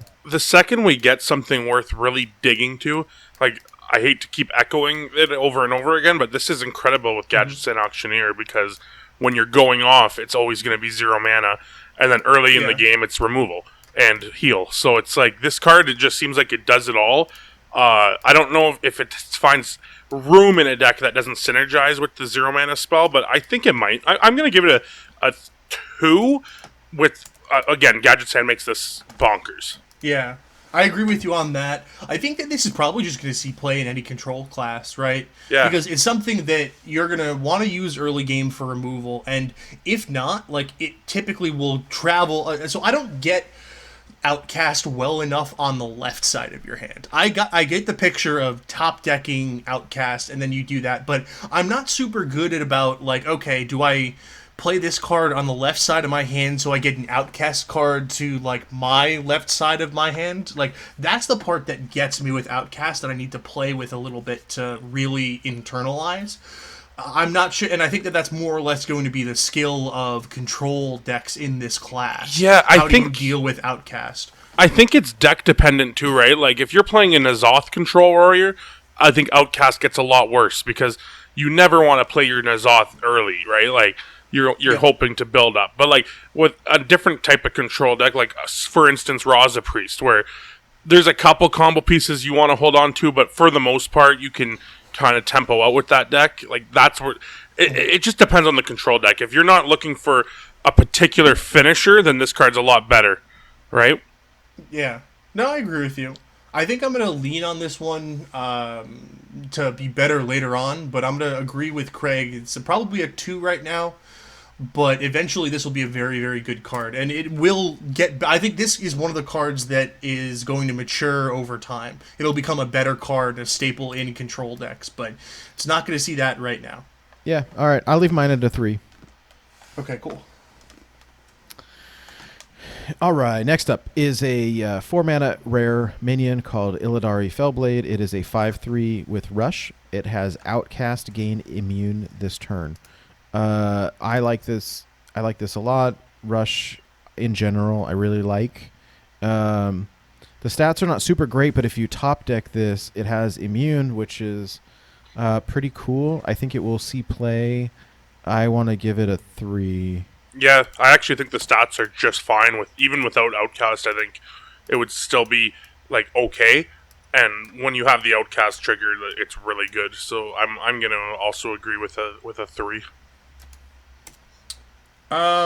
Yeah, I think I'm gonna. I might actually give it a 4 because I've been playing a lot of Even Hunter recently, and which is an aggro style deck, and I feel that at most towards the mid game I have 3 cards in my hand at any time, and as long as this card's not the one in the middle, I can just use it with the immune. I feel that it's with aggro decks, Outcast is just so much stronger, and having something that trades and then keeps a 5/3, the stat line is very strong as an aggressive deck.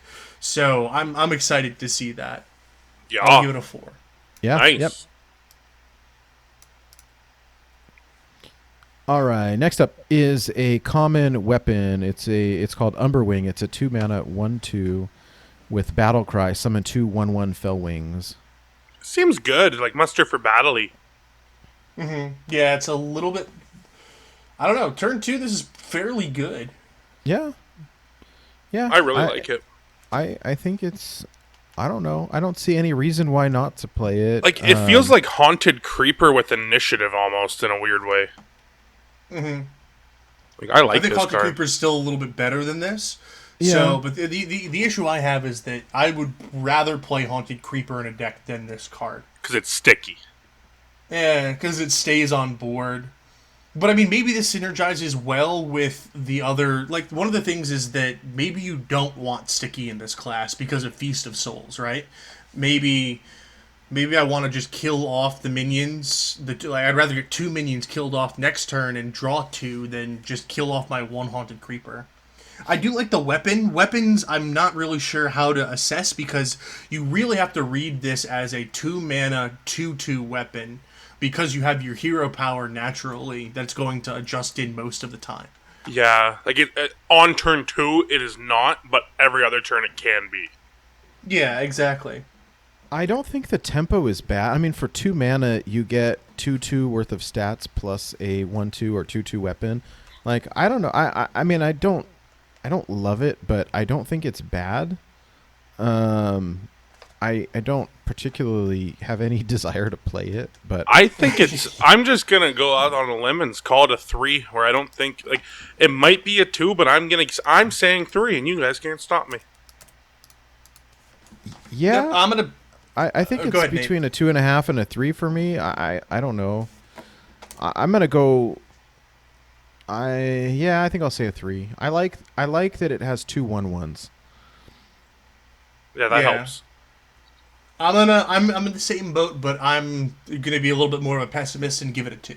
Cool. But I'm in the same Fair. boat. Yeah, very fair. All right. First legendary for the class, Nethrendamis. It is a 9-mana 8/8 dragon with Battle Cry. Summon 2 random 0-cost minions. Upgrades each time a friendly minion dies. So the upgrade, my understanding is the way that the upgrades have always worked is that this slowly will tick up as long as you've got it in your hand.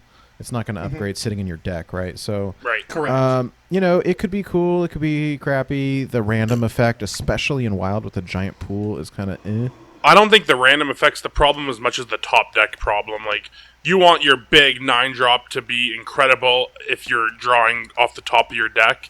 This is Nixia laughs at this if it's a top deck. So I just think this card's not gonna be good enough. Sure, if you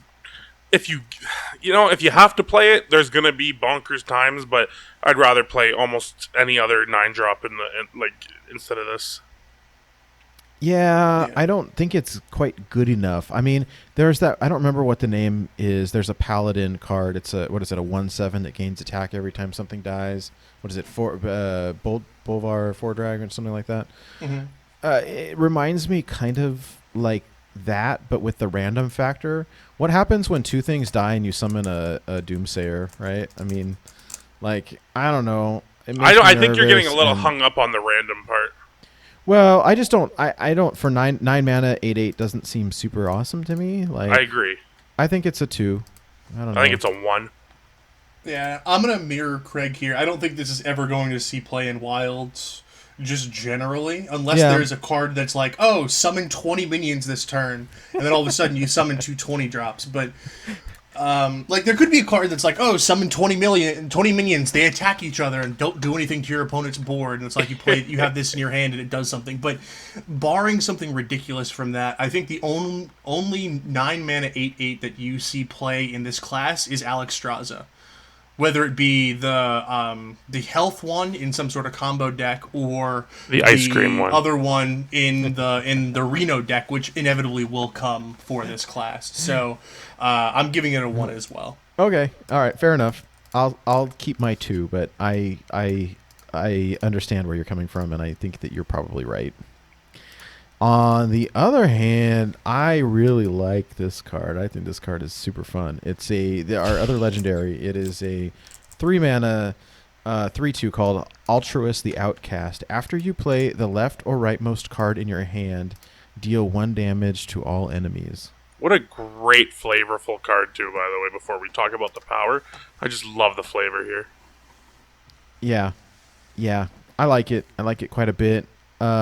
This actually does have a lot of synergy with all these very low-cost cards. So, I don't know. We don't see low-cost legendaries very often, and so I like it just for that. Yeah, and something cool with this card is Outcast or Twin Slice, for instance. Like, it doesn't work the way Twin Spell does. Like, it will send the card to the right of your hand when it makes a copy of itself, and I just think this card's going to see... It just seems so good. In aggro decks, it's good. In mid-range decks, it's good. And in control decks, it might be good enough. Like, I really like this card. Yeah, I like the effect. I do think that... I don't know. The Outcast type of thing seems pretty strong. The stats seem pretty strong. I also particularly like the artwork. And so for me, like... I don't think that it's like busted or anything, but I really like it and I feel like it's strong. I think for me it's a 4. Same. I'm a little indifferent about this card. I don't know where it probably is a good enough legendary in like an aggro deck. I think it just transfers itself. It doesn't do as much. It doesn't. It's like a whirl. It's not a whirlwind. It's all enemies. It's more like a maelstrom portal. Maelstrom Portal doesn't hit enemies. Oh, yeah, it does. I thought you were okay. Sorry, I thought you were. I'm sorry. No, this does. This will do the face too, though. Yeah, that's what well. That's what I was getting at. Yeah, I just misspoke. Okay, cool. Nope, you're right. Yeah, so I do think that. I mean, this is more or less something that, I mean, for a 3 mana 3/2 is not fantastic playing it out early. So That's you're true. probably going to want to hold it on to to combo off with things. So I think this takes a little bit of setup, but the comment that Craig said about the Twin Slice going to the right side of your hand may be good enough to make this card good, because all of a sudden it's like, oh, I can. It's a 3 mana like whatever, deal 2 damage to your opponent's board, which is really strong. Yeah, I'm gonna lean in with a 4 as well on this one then. And remember, this class also has a lot of cheap spells that draw cards, which also synergize really well with this. Yes, Yeah. for sure. Yeah. Cool. All I'm right, excited for it. One Yeah. final card for the Initiate set. It's a 4 mana rare spell called Soul Split. Choose a friendly demon, summon a copy of it. Weird. it seems underpowered, but I don't know. Maybe it'll be great in like a big demon deck of some sort, but It'd be great in Warlock. yeah. It would be great. Like I look at Grave Rune and I just look at this card and I see like a slight, like it just seems like why not just play Faceless Manipulator? I know it's more expensive, but I just don't see that. Like maybe a combo deck of some sort. I don't know. What do you guys think? I think I'm gonna say. Ooh, I did Danny, that. That's fine. Sorry. No, I don't know. I mean, for me, I say it'll see Fringe play. I give it a 2. I think Fringe, but I don't. I think it's a little like it feels a little awkward to me.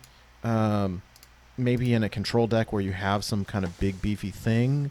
Granted, if it can target a good neutral, that might be good as well, or a good class card. I don't know. I'm not doesn't seem super awesome to me, but I could see Fringe play, so I say a 2. Yeah, I mean, you gotta compare this with Faceless Manipulator, right? For 1 more mana, you can copy opponents, minions, and non-demons. So, I mean, the only reason I think you ever run this card is if you don't want to use Emperor Thorson. Like, if you have some sort of combo and it's like, or Emperor Thorson, like, lets you do it off of less mana ticks, right? If it's a mana-intensive combo and you can just copy the demon for whatever reason, like, if they have a demon that reads, if you have 3 copies of this, win the game, then you're like, oh, okay, well, I will definitely use Soul Split over Faceless Manip. And it adds a little bit to the redundancy effect. There's a little bit of a critical mass where if you need like 4, it'll provide 4 copy effects with 2 copies of this and 2 copies of Faceless Manipulator. I give it a 1. Clearly. Yeah. I'm going to give it a 1 as well, but there is potential for a combo deck in the future. Yeah. Well, gentlemen, that is the entire initiate set. You guys want to know the average of what we gave these cards? Can I guess? Yes. Is it a 2.4? What's your guess, Nate? It's pretty low, but it's probably a 2.5, maybe right around a 2.5. Maybe 3. It's a little bit higher than you guys think. We gave this a 2.9. Wow. So just slightly below playable this class. Yeah. So we'll see if that holds true. If it's like just so close, like it's a lot of different tier 3 decks. Yeah. Yeah, that's funny. I'm thinking 1 tier 3 deck, but yeah, you're probably now that you mention it, yeah. When I said different decks, I mean like when you put 1 different card and call it your own. Yeah. Yep. I got you. Cool. So what's next, Mr. Nate Wolfe? Nate of Wolfe. More Demon Hunter cards. Oh, is there? Yeah, we've got them set There's up. 15 more. Oh god! Oh yeah, this is the new experience. Oh my god! Can I take this one? All right, yeah, go for it. All right. Kane Sun Fury, 4 mana, 3/5 legendary with charge. All friendly attacks ignore taunts, which means that you can just swing with everything. And it doesn't matter if they played N'Zoth and have 6 taunts on the board. This is going right through. I'm giving this card a 5, and you guys can talk about why you're giving it a 5. Yeah, I don't even think I need to say anything. It's just a 5. This is crazy. Card. Someone on Twitter was complaining that Leroy was getting rotated out. I was like, not in a while, baby. I mean, this card is just bonkers. It took me a minute to figure out like how it all worked, but hey, not only does like all friendly attacks ignore taunt, so that means your hero ignores taunt, all of your minions ignore taunt. Like this is just busted. For 4 mana, I give it a 5. Yeah, you play this with Leroy and you're dealing 10 damage no matter what. Like that's so cool. Mm-hmm. Yeah. Very cool. Moving on, because we don't need it. Yep. Hi, cat. Nate has a cat for you podcast listeners.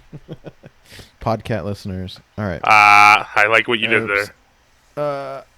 I clicked the wrong button. Okay, here we go. The second is also a legendary spell called Metamorphosis. It is 5 mana. Swap your hero power to deal 5 damage. After 2 uses, it swaps back. I'm not quite sure how this all works in the set yet, but I like the idea of doing 5 damage instead of 1 for 2 turns, especially if we can ignore taunt. It feels powerful to me. I'm not quite sure how it all works in, but I don't really see any reason why I would not include this in my deck. So It's like 7 mana Pyroblast over 2 turns. yeah, I don't. Yeah, I agree. I still. And you can target 2 different minions with. You can have 2 different targets with it, right? Yeah. That's I actually think this is a fairly strong card. Yeah, I like it. I'm a little bit. This is something that's new. I'm not quite sure how it all is going to play out. I'm pretty comfortable giving it a very safe 3. But I'm cautiously optimistic. It feels like this feels like a finisher to me. Like, I don't know. I like it. Maybe even a 4. I like it. I kind of wish that the timer went with turns and not uses, because it would be really cool to do some shenanigans where you use your hero power twice with Garrison Commander and stuff like that. But yeah. Unfortunately, they did think of that, so it's only 2 uses. But still, this is really cool. Like, I really like this card. I'm gonna give it a 4. I actually think it's a little bit better than it's. I mean, I'm giving it a 4 as well, but I think it's better than. I mean, we would definitely break it if it was Garrison Commanderable over 2 turns, but you don't have to play it directly after, right? Let's say I play this card and then I hero power something down. The next turn, I can play a 6-drop or a 7-drop or whatever. I can play something else, Yeah. and then all of a sudden, like. I can hold that 5 damage back for when I need it. I don't necessarily need to play it straight away. Yeah, what I like about it is it doesn't, because it changes your hero power. It's not like it's gonna. I mean, it's susceptible to like counterspell, but like it's not like a weapon that somebody can break. It feels very strong to me. I'm curious to see how it all works out, but like I really like it. I think a 4 as well. Yeah, I agree. Okay, we are now officially into the new set, by the way. This is the first Yes. class for the new set. So, all right. Hey, can I just say that we're an hour and a half into our set review, and we're finally doing the new set. Have fun, listeners. Oh, man. Okay, next up is called Pit Commander. It is a 9-mana, 7/9 demon. It is an epic card with taunt. At the end of your turn, summon a demon from your deck. I think it has potential. Like, not right now, but this is one of those cards that I feel like down the road, like, it might take something like Darkest Hour. You know, like, it's going to take something, but when there is a deck that can get to the late game and just wants to get there and then out attrition your opponent, this card just seems like it's so powerful, but 9 mana is such an awkward place to be. So I'm saying I'm going to give it a 2 and hope that, not maybe even a 1. No, I'm going to give it a 2, okay? And hope that it gets better over time. Yeah, this is very similar to what we thought Void Caller would be? No, Void Caller, Void Lord. We thought Void Lord would be something really bad like this. I think that the 9-mana demon slot is pretty good if you can cheat it out. And we can cheat this out 2 mana with that 4 mana, like, discount demons by 2. Yeah, and then there's that other card on 7 mana, would you want to play a 7 mana, 7/9 this minion? Would you want to play that? I think you play this on 7. That'd be a really broken card. Mm-hmm. And I mean, imagine the 2 demons you have in the deck are this and the other one. So this pulls out itself from the deck. Like, that's really strong. And then there is that card that we'll get to that is basically Void Caller in a new body that could help this guy out. So I'm giving it a 2 for now. And what do you think, Danny? What's your rating? I'm going to give it I'm like dead in between a 2 and a 3 right now. And I think it needs a little bit more support, so I'm going to lean on a 2, but it will be playable later. Like, this is not one of those, like, oh, this might see play a little bit. No, this will see play. It'll take a little bit of time. Cool. Yeah, I agree. Somewhere between a 2 and a 3. I like that it has taunt. I think, like, I wish if it was 8 mana, I feel like it'd be a lot stronger. but I still really like it. Well, to be fair, I just want to add to that real quick. Usually the reason why 8 mana cards are stronger than 9 mana cards is because on turn 10 you can still use your hero power. Where with this class, a 9 mana card doesn't have quite as much of a downside where you can still hero power with it in a turn. True. Yep. That's true. I agree with you. I think I would say a 3. Like, nice. I mean, like, if I'm asking myself late game if I top deck this, like, oh, that's cool. It's a big boy with taunt. Right before we move on from it, do you guys like want to open a deodorant company and call it the Pick Commander? And that's the end of our show. Just kidding. Yeah, I'm out. Hang up the call. All right. Next one up is a weapon. It is a 5 mana epic weapon called Warglaves of Azeroth. It is a 3/4. After attacking a minion, your hero may attack again. Yes. Okay. Blur Demon Hunter. I'm a little confused with how the weapon's all gonna work. I do like that your hero power buffs weapons. So well, this one's cool. just like Fool's Bane, except it can attack heroes. Yes. Yep. I mean, potentially you could attack minion, face. Yeah. In one turn. It's a good card. I don't think it's a good enough card right now. Maybe I'm wrong, though, because if you're playing against an aggro deck, this really is going to clean up and then deal damage to face. So I think this is where we're going to need to call the expert. Danny, what do you think? So, I mean, Fool's Bane, it was one of my favorite cards in Warrior, and I always tried to use it with Violet Illusionist, which is actually a card that we might see some play in this class, which I hadn't really thought about before I saw this card. But Violet Illusionist would be very interesting in this class. Anyway, I think that this card... I always tried to make a combo where you could run this and Violet Illusionist in your deck and then just start smacking people with the weapon. But ultimately it fell off. I was trying to use it as a board clear, unless we get something where it's like give a weapon lifesteal or your hero gains lifesteal or something like that. If we get something along those lines, then I think this card's good. But otherwise, I don't. This is more or less Fool's Bane, which sees 0 play. One place I could see this card down the line is, hear me out here, if they ever made some kind of Gadget Sand Auctioneer deck, then the reason I think they can see play in that is because you would be running Blur in the deck already. So then you could run this with Blur and then you're laughing on turn 5. I think that with this class, you have to be very careful about using your health as a resource. Because you're going to be attacking so much. And so, anything that you can do to get some life back would be helpful. I don't know. I think I want to say a 2, but maybe it's a 3. I think it's still 2. 2 because Fringe. I feel Fringe. 2 is what I'll say. What did you say, Craig? 1. Yep, I'm giving it a 1 as well. All right. This next one gets bonus points for cuteness. Aww. All right, it is a rare called Furious Felfin, and is a 2 mana 3/2 Murloc with a battle cry. If your hero attacked this turn, gain +1 attack and rush. So potentially is a 3 mana 4/2 with rush. This is a really good Murloc. I don't think it's bad.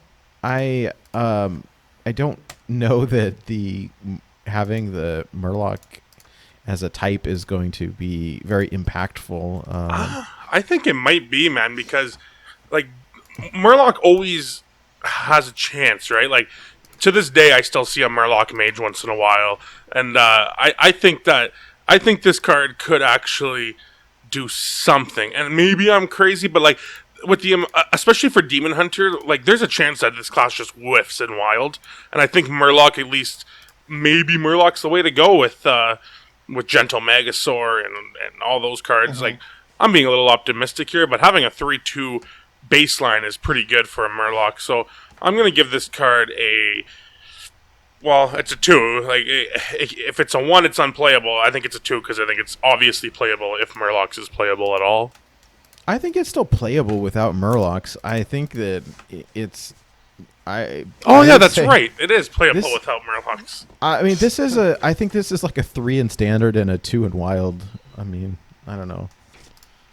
Yeah, I mirror that. I mean, you'll probably play this at some point, just as an aggressive card, because a lot of times with aggro classes, you're relying on class cards to make the deck aggressive, and this class just doesn't have that many good early drop minions, so this is good enough. And then the fact that you can have I would pay 3 mana for a 4/2 rush minion, right?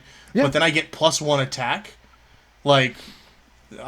you always get a little bit extra in Demon Hunter just because your hero power costs 1. It seems like they geared their stuff so that when you use your hero power on a lot of these things, saying if your hero attacked this turn or all that stuff, it's like you get an extra ping plus the actual mana cost of that card, which is pretty neat. Yeah. Yeah, I agree. It is. It does not look like a Murloc, though. No, but it's still cute. It is cute. Yeah. Moving on. All right. The next one is a rare spell, 5 mana, Skull of Gul'dan. Draw 3 cards, outcast, reduce their cost by 3. I like it. I like it a lot. I don't think it's quite busted, but I think it's very... I don't know. If I top deck this and I draw 3 and they're reduced by 3, I'm tempted to give it a 4. I really like this card. I'm going to give it a 2, only because I don't like spending 5 mana to draw, especially in an aggressive-oriented deck. Like, obviously, it's powerful, but I think it's a little slow, so I'm going to give it a 2. I have to say, I'm a sucker for reducing card cost. But that's yes, true. Now that you say that, if you do play this in an aggressive, like a really aggressive deck, then it isn't just doing nothing. It's literally 5 mana, draw 3 cards, play 3 cards a lot of the time. So yeah, I'm going up to 3 or 4. I'm going up to 3 or 4. 3. Okay. What did you say, Nate? Just 4. before I give my spiel. I say a 4. I mean, I just think that I like. I mean, it's a little tricky if you. I have to compare it to Nourish maybe. If I play it without the outcast, it's a 5 mana draw 3, which I still think is. I think is bad. Which I think I don't. I think it's okay. I mean, that's the cost that you're spending for that draw normally, because the first draw typically costs 1 mana. If like one card draw is typically around 1 mana, and then in order to get that extra one, you have to put it on like a 2/1 body or a 1/1 body for that other additional thing. But the rest of it, every other additional card draw costs 2 mana. So this is just on par. Drawing 3 cards for 5 mana is the correct cost for it. The upside is reducing the cost by 3, and I think that this card is a little bit better than you guys are leading on, because I said 4. That's why I'm saying I think this is a 5. I think this I think this is a busted card. I think that this is going to be run in any, just because in any outcast gets better when you're playing aggressive cards, aggressive decks.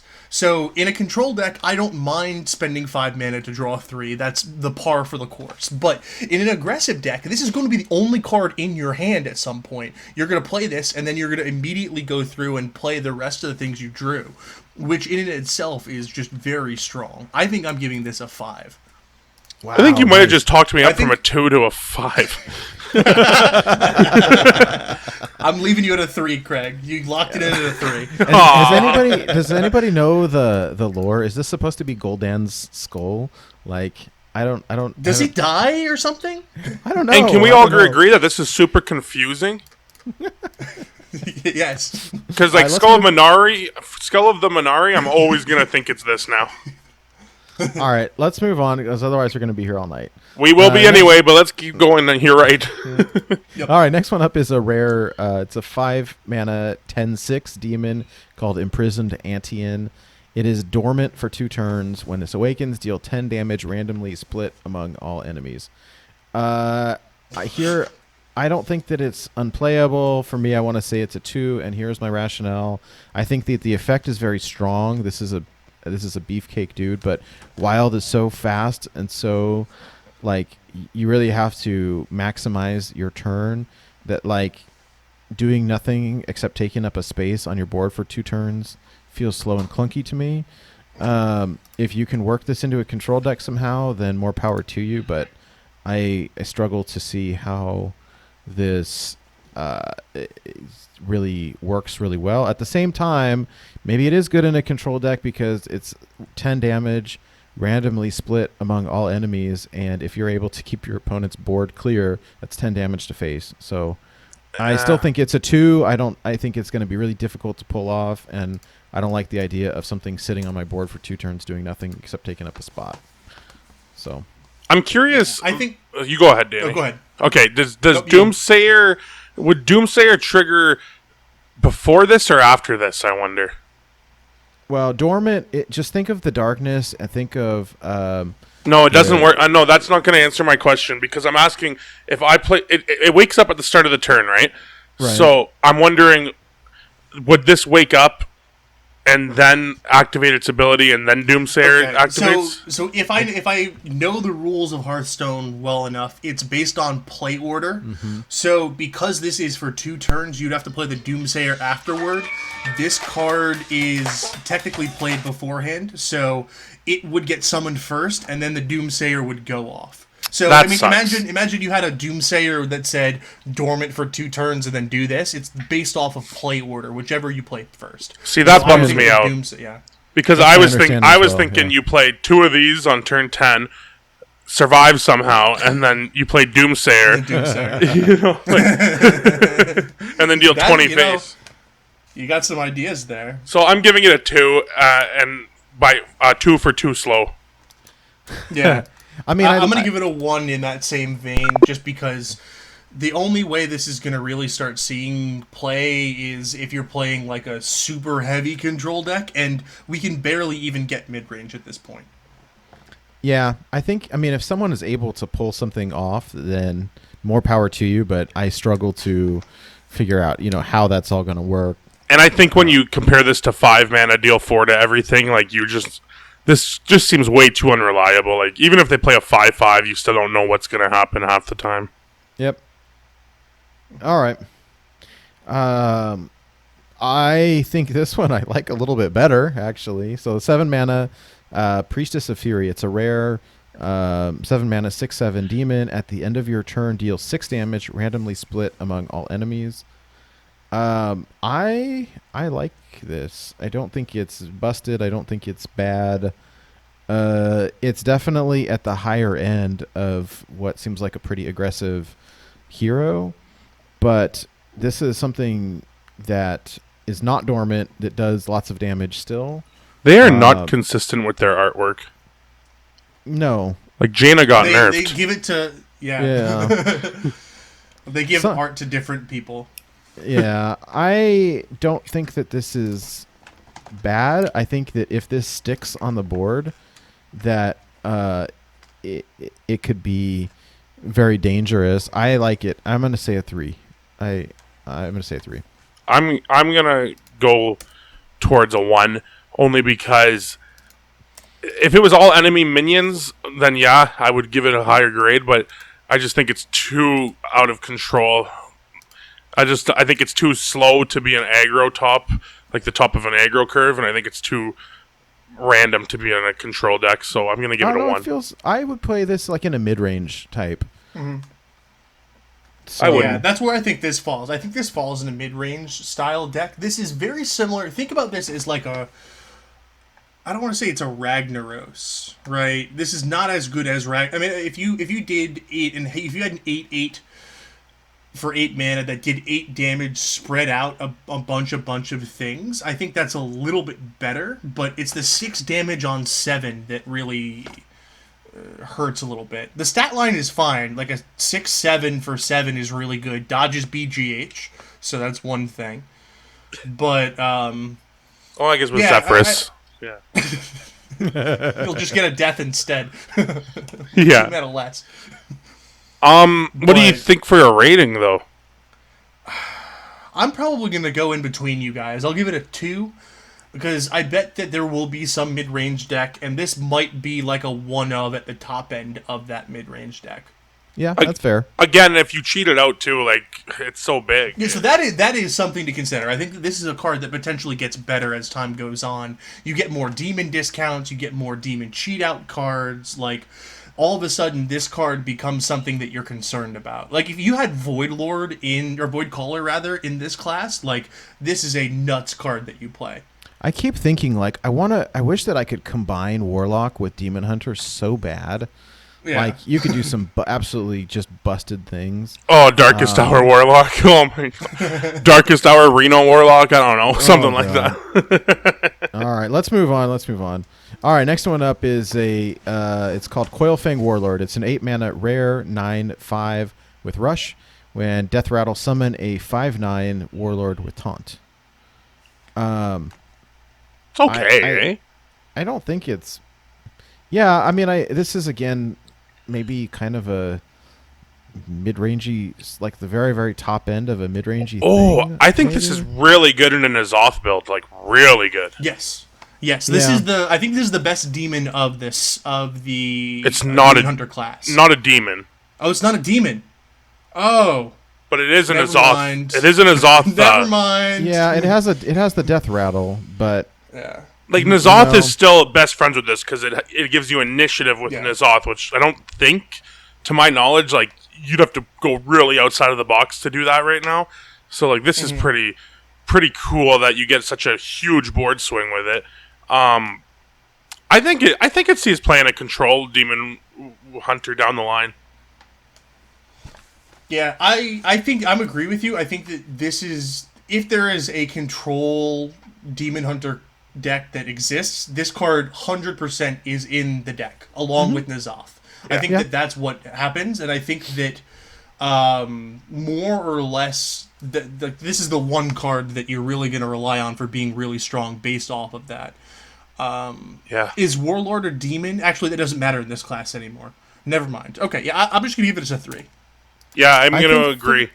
3 is fair. I like it. I like that it has Rush. I think if it... Oh, sorry, Nate. I'm rude. You go. No, I was just going to say if it didn't, it would be worse. But Rush with the Death Rattle, I like it. Oh, if it didn't have Rush, I think it's unplayable. That would be garbage, yeah. Like, Rush is huge, and then Taunt is also huge. Like, I think you need... Everything this card has, you need for it to be good enough. And I think it is... I think in a N'Zoth deck, I think this is almost a 5 in an N'Zoth deck. Like, at least a 4. Yeah. This is what you're playing for, right? You want to drop this on turn 8, kill something off, get a taunt, which is a 5/9, which is hard to get through. Like, a Void Lord killing the first body of it is only... It's tough to just kill, but then the saving factor is it only has 3 attack. So you could, like, jump block a couple 4 health minions into it. This is, like, 5 attack is a lot of attack. Especially when you're killing off their biggest thing with... using the rush half. Yep, you're killing the first thing that's really there, and then they only have little like tokeny minions left around. The more I hear about it, the more I like it. All right. Sounds like you with me, Nate. The more I heard you, the more I liked you. Okay. Oh, I love this card. Can I take it?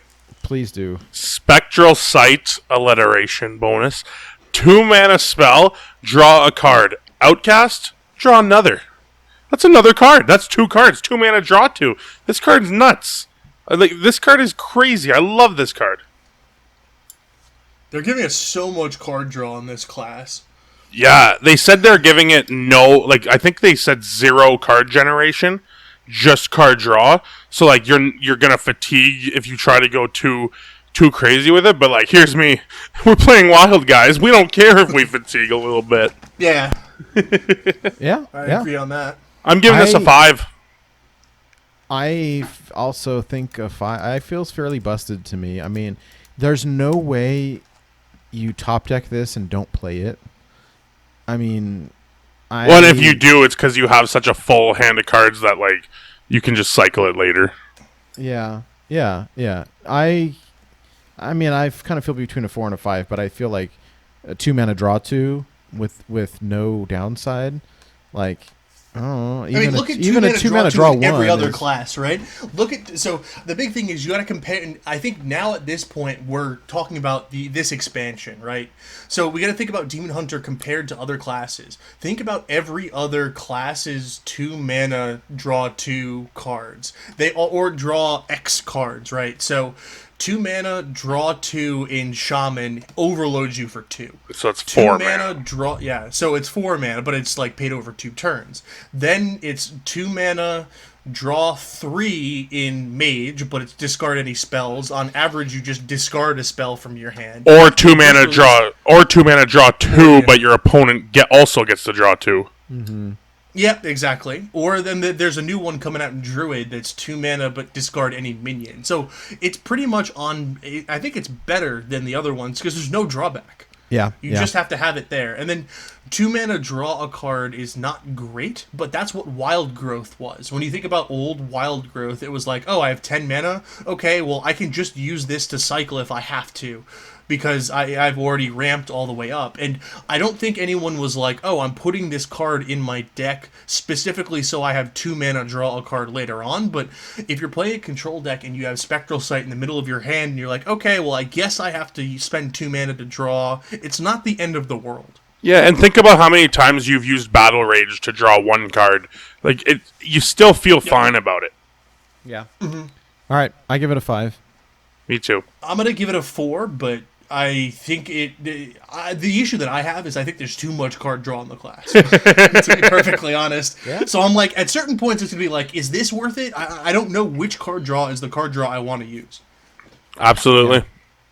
I might even just put Acolyte of Pain in Wild Pyromancer, and then that might be better than this, based off of all the cheap spells that you can have if you really want to draw a control deck, right? But there are a lot of ways you can draw. Danny, is this the card you were excited about? Which one? The one on the screen. Oh, Fell Summoner? Fell Summoner. Yes. I think that's a good one. Why don't you take this one for us? I'm curious to get your hot take on this one. I mean, if we pull that big 5/9 or 9/5 that we just saw a couple turns ago, it's pretty awesome. Nate, you can't. It's not a demon. You can't. It's not a demon. That's what. No, so this I'm is crying. This is, I'm crying.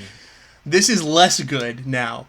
So this is Fell Summoner, 6 mana, 8/3. Death Rattle, summon a random demon from your hand. So this is a 2 mana more expensive Void Lord or Void Caller, but then again, we do have a Void Lord type card in Pit Commander in your deck. So that's good. We don't have a Mal'Ganis yet, so we may get some sort of Mal'Ganis, but being able to pull out a Priestess of Fury, the very aggressive stat line on this helps out a lot. The 2 mana less than Void Caller hurts. So I think the mana cost trumps that a little bit more. It's a little bit higher integrity on that, but ultimately, I do think that this is something that is well needed within the class. The fact that this in itself is not a demon is kind of like Possessed... What was it? Possessed Lackey? Or what was it? There was a Lackey card that you could kill in, back in Kobolds and Catacombs. There's this... I think it was 5 mana 2/2? I think it was Possessed Lackey. Yeah, Possessed Lackey. This is very similar to Possessed Lackey, with a lot more stats, but it's 1 mana cheaper. It was originally, what? In Warlock now, Possessed Lackey costs 6, right? Did they nerf it to 6? They did, yes. Yeah, so this is essentially the same card plus, 7 extra stats? Yeah. Yeah, I mean, the crazy thing is you can't just leave it on the board like you could with the Possessed Lackey because it's an 8/3. Or even Void Caller, right? Like, Void Caller, sometimes in the mid-game, right, I'm going to be like, okay, you just played a Void Caller, and I have a bunch of 2/3s on board. I'm going to go face. You need to kill your own minion off. And when you play this, it's 2 turns later, so it's not as cheap as Void Caller. That's the one thing I'm going to say, that I think that ultimately this is a little bit weaker just because of that. You do have to wait a lot longer, and Wild, the difference between turn 4 and turn 6 is drastically different. But the fact that you put this down and it's 8 attack, your opponent kind of has to kill it. Whereas Void Caller, it's like, oh, well, I'll let that sit around for a turn so I can prepare to clear his big demon coming down. No, the big demon's coming down next turn. Yeah. I like it. I think you kind of talked me into it. When I looked at the stat line, I'm trying to think like, oh, what demons are in this class even? Like it requires the right build around. Like this is definitely a more, mid-rangey or control type deck. Like this is not going to go in your aggro deck, but if you can do it right, I like the comparison to the Void Caller. So yeah, if you can do it right, it feels pretty cool. It is nice too that you can't summon itself off of it like the way that you can with Void Caller. Yeah, I wouldn't mind that. I actually would think that this would be really good if you could summon itself, right? Because your opponent typically will be able to spend 3 mana to clear the first one, and then the second one. A lot of the times when you're playing Void Caller, even just in a deck, you're on 7 mana. Your opponent like bumps a minion into the Void Lord or the Void Caller, and the second one pops out, and they don't have a way to deal with that one. But you just don't notice that because you're not trying to kill Void Callers. You're going to have to try to kill this. That's the big difference between these two cards. Yeah. So what score do you guys give it? I'm going to give this a 4, but when we inevitably get more demons in this class, because it's called Demon Hunter, this has much more room for upside. Yeah, I'm giving it a 3 myself. I like the card. I do. Yeah. I like it as well. Yep. I think I would say a 3 as well, but it could be better long run if we get more cards and all that. So cool. I'm good. I say 3 for now as well, but I think in the long run it may get better. So a 3 from me and you and a 4 from Danny. Yep. Yes, sir. All right, next one up it's called Crimson Sigil Runner. It is a common 1 mana 2/1 outcast. Draw a card. I personally don't think it's super bad. I don't think it's super good. I kind of like it if I'm playing a more aggressive lineup because I like the as an aggro deck, a 2 mana on a body plus draw a card. To attack. Kind of this is really good. I think the card you want to compare this to is Possessed Lackey. Where okay. Oh yeah, we had the wrong card earlier. Yeah. So essentially, you want to think about this as Possessed Lackey, where I think this is a little worse than Possessed Lackey because Possessed Lackey always draws you a card, whereas you want to be playing this on turn 1, and if you can't play it on turn 1, then it's like you don't draw the card. So. I don't know. I disagree because here's my thing is that on turn 1 you have if you have this in your hand, you have a 50% chance that it's going to draw you a card, right? Like, and if you're on the coin. So if you're on the coin, so if you're going first, you have a 50-50 shot. If you're going second, the coin goes to the right side of your hand. Mm-hmm. So you have 1 out of 4. Or so it is no, right. It's still a 50-50. No, I think it's a 2 out of 5. Well, because you start with 4 and then you draw another card to bring you to 5, and then you have the coin. That's the hard part, right? Is that normally you say you're playing an aggressive deck, you want to play this turn 1, but if you do that, you're not going to get the outcast on it unless you top deck it. If you have an aggressive deck, won't you have other 1-drops most of the time to make up for those times that it's in the middle?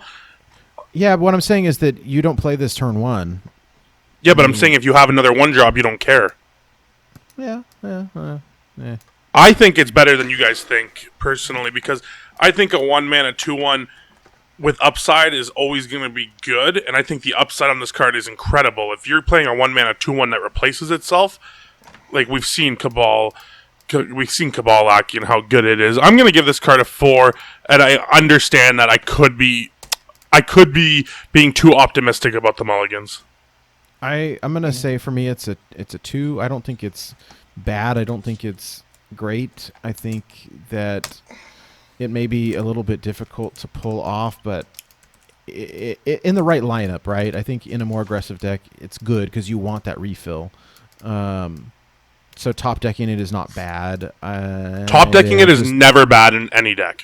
No, you're right. I just don't love it. It's not for me. I don't agree. think it's bad. I can give see. it a 2. Yeah, I'm gonna give it a 2 as well. But I do think that this card has potential in zoo decks a lot more than it does in like other decks. I think in like a zoo deck, this is a 3-4, but as a general card, I'm gonna adjust my score to a 3. Yeah. I think that you're probably only, rather than like whatever Kobold Librarian, you're not going to play it in every single every single deck. You're only going to be playing this in aggro decks I agree with because you that. have less cards. And I wonder, Danny, what do you think? Like, do you think if this is the second card in your hand, a lot of the time you might even throw it back? Yeah, so you can mulligan accordingly. Actually, that's pretty smart. I never thought about Outcast in the mulligan. You kind of have to. I mean, depending on where this lands in your hand, I would definitely consider throwing it back or keeping it, depending on, like, if this is your far left card, I'd keep it for sure. Well, obviously. Right? Oh yeah. Like, but if it's your second card and your far left card's also a 1-drop, now you're probably keeping it because worst case scenario, you're playing this on 2 and hero powering. Well, I like But what when Danny your said. when your leftmost card is N'Zoth, then Exactly. keep it. Well, you don't play this. I think the key is in what you said. It's the style of the deck that you play it in, right? Like we haven't had a great zoo deck in a long time. This like back in the old Zulok days, like 100% I would play this. But I just don't know that there's it has to fit in the right deck. So like in a zoo deck, I'd say it's probably a 4, but in general right now, maybe for me it's a 2, but it has potential. I'm putting my I money think that this class is. Oh, go ahead. I'm saying I'm putting my money on it that this card sees significant play, and you guys are gonna go, Craig, you're such a genius. Well, we have the spreadsheet, so we can check it out after, right? We're gonna have to do it. We're gonna have to revisit this show one day. Yep. Yeah. All right. Next one up is a 2-mana common spell called Immolation Aura. Deal 1 damage to all minions twice. This is cool. It's a kind of like Defile meets Whirlwind. Patron demon hunter. 7 mana, summon 4 patrons. It's it's. I mean, there are a interesting. lot of cards that came out neutral this set that are deal 1 damage to a minion, do XYZ. So Yeah. there are a couple. So we can we'll see reserve Patron. judgment on this one. Patron Demon Hunter. There we go. I wanted to give it a 2 and say, you can make it work. You're gonna have to put in some work to make it work. Well, in a control deck, it's 2 mana for it's better than Volcanic Potion, right? Yeah. Especially No, if but nobody if you're- runs Volcanic Potion because I mean, it's that's- 3 mana. This is 2 mana, and it synergizes incredible with Acolyte of Pain and Acolyte of Pain. Not to mention Acolyte of Pain. I stand by my 2. I say Fringe. Like you can make it work in the right build. I'm giving it a 3 in a vacuum. Like, maybe not right away, but the second that this card has a deck that wants to clear the board, I think this is an auto-include. Yep. No, I'm on board with that. This is tough though. There are a ton of ways to clear the. I think this is definitely better than the other combo that we were talking about, right? I don't remember what it was. But Deal damage equal to your weapon. Yeah, so I think this is much better than that. And I think I gave that a 1. So I think this is like a 2 or a 3. I still can't determine between the two of them. Well, if you give it a 2, then you're giving it a 2 for 2. Because it's a 2 mana card. So that's kind of interesting. Sure. I'll give it a 2. You got me there. Cool. All right. Okay, we have Netherwalker. Speaking of 2 mana 2/2, we have Netherwalker, 2 mana 2/2, Battlecry, Discover a Demon. Wait, would you say 2 mana 2/2 discover a demon too? Sorry. No, it would say Battlecry, Discover a Demon also. I'm Danny. Hey, It's you my can play it. impression. Sorry. You could play it with Bran, and then it's a 2 mana 2/2 discover 2. Discover demons, 2. too.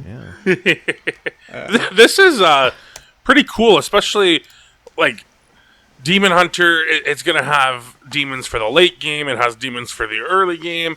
Any demon with Outcast is happy to come off of this. Hear me out. We play this in Wild. It's not limited to class. It says discover a demon. It's limited to class because Discover is limited to class. No, it's not. Not anymore. Well, no, neutral or class. Neutral end, but there are neutral demons. But I think Nate was kind of getting at discovering a Warlock demon. Oh, Warlock? I cry. I wish. I wish. I was going to say, if you could do that, just think of the fun things that we could do. Like, can you imagine? I mean, there are a lot of bad demons in Warlock, just so you know. You can't discover from another class unless the card says so. Only 75% of them are bad. By the way, Banadoon's going to be a way cooler card this set. I don't even know what it does. Yes, I agree. 5 mana, deal 2 damage if it kills a minion. Summon a random demon. Yep. Oh, yeah. All right. Well, this thing is interesting to me. I like Discover as a mechanic. I would buy her a drink too, I think.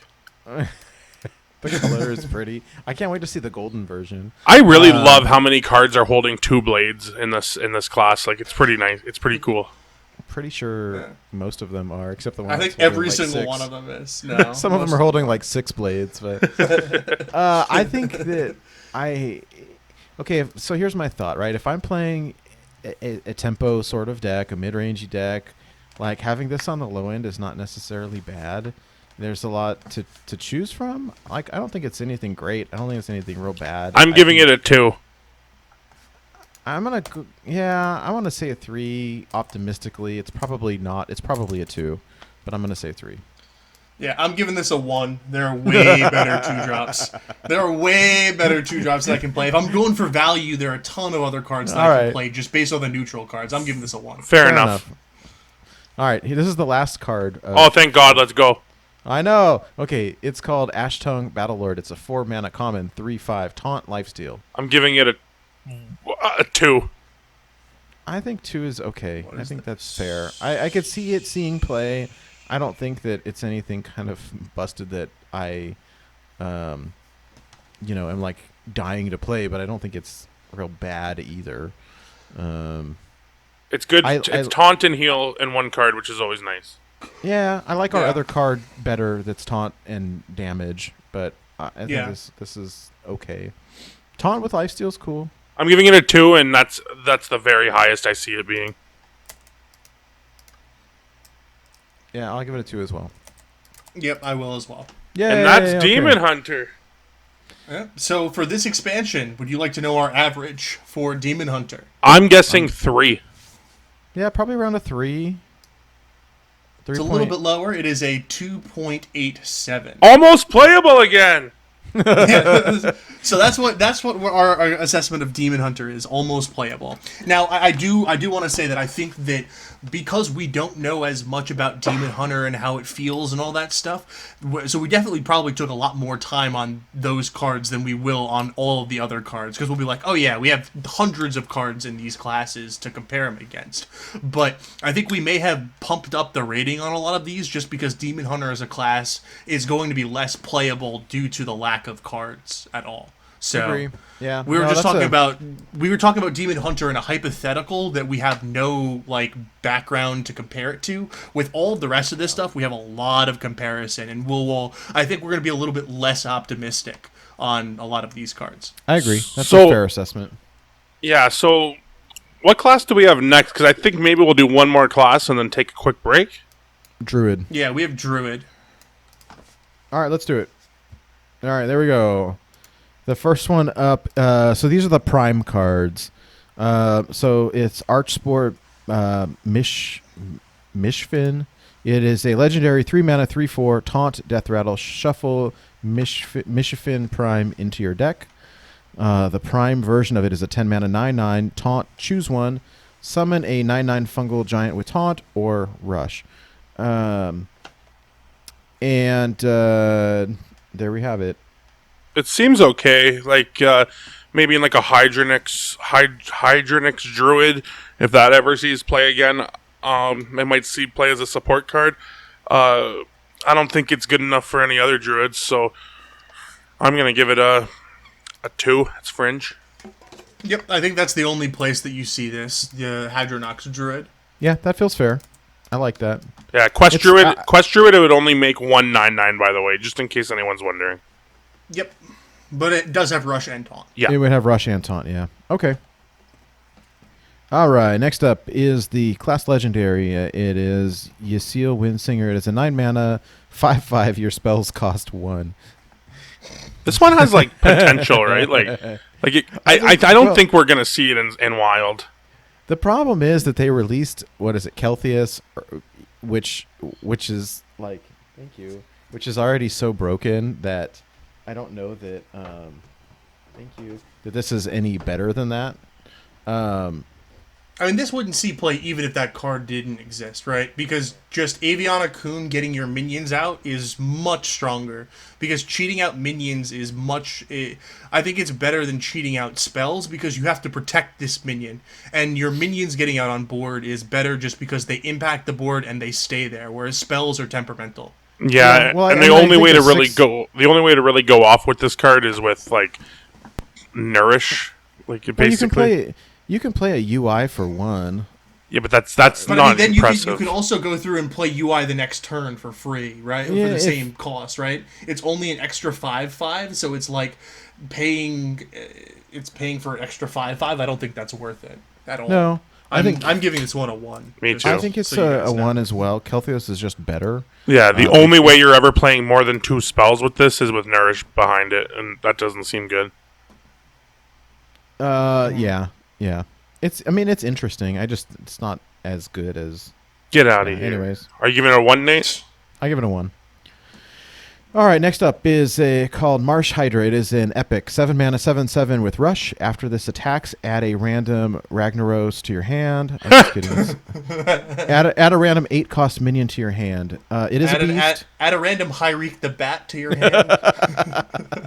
It is a beast. I still secretly dream and hope that someday Beast Hunter is the thing, but yeah, Beast Druid would be cool too. Oh, sorry, that's what I meant. I think this card's pretty bad. Like Witching Hour, whatever. I don't like it. I'm giving this a 1. I'm giving it a 1. It could be a 2. I'm giving it a 1. I like that it has Rush, but I still think that it's kind of crappy. Like, of all the stuff that we have in Druid, like, I just can't picture myself really playing this.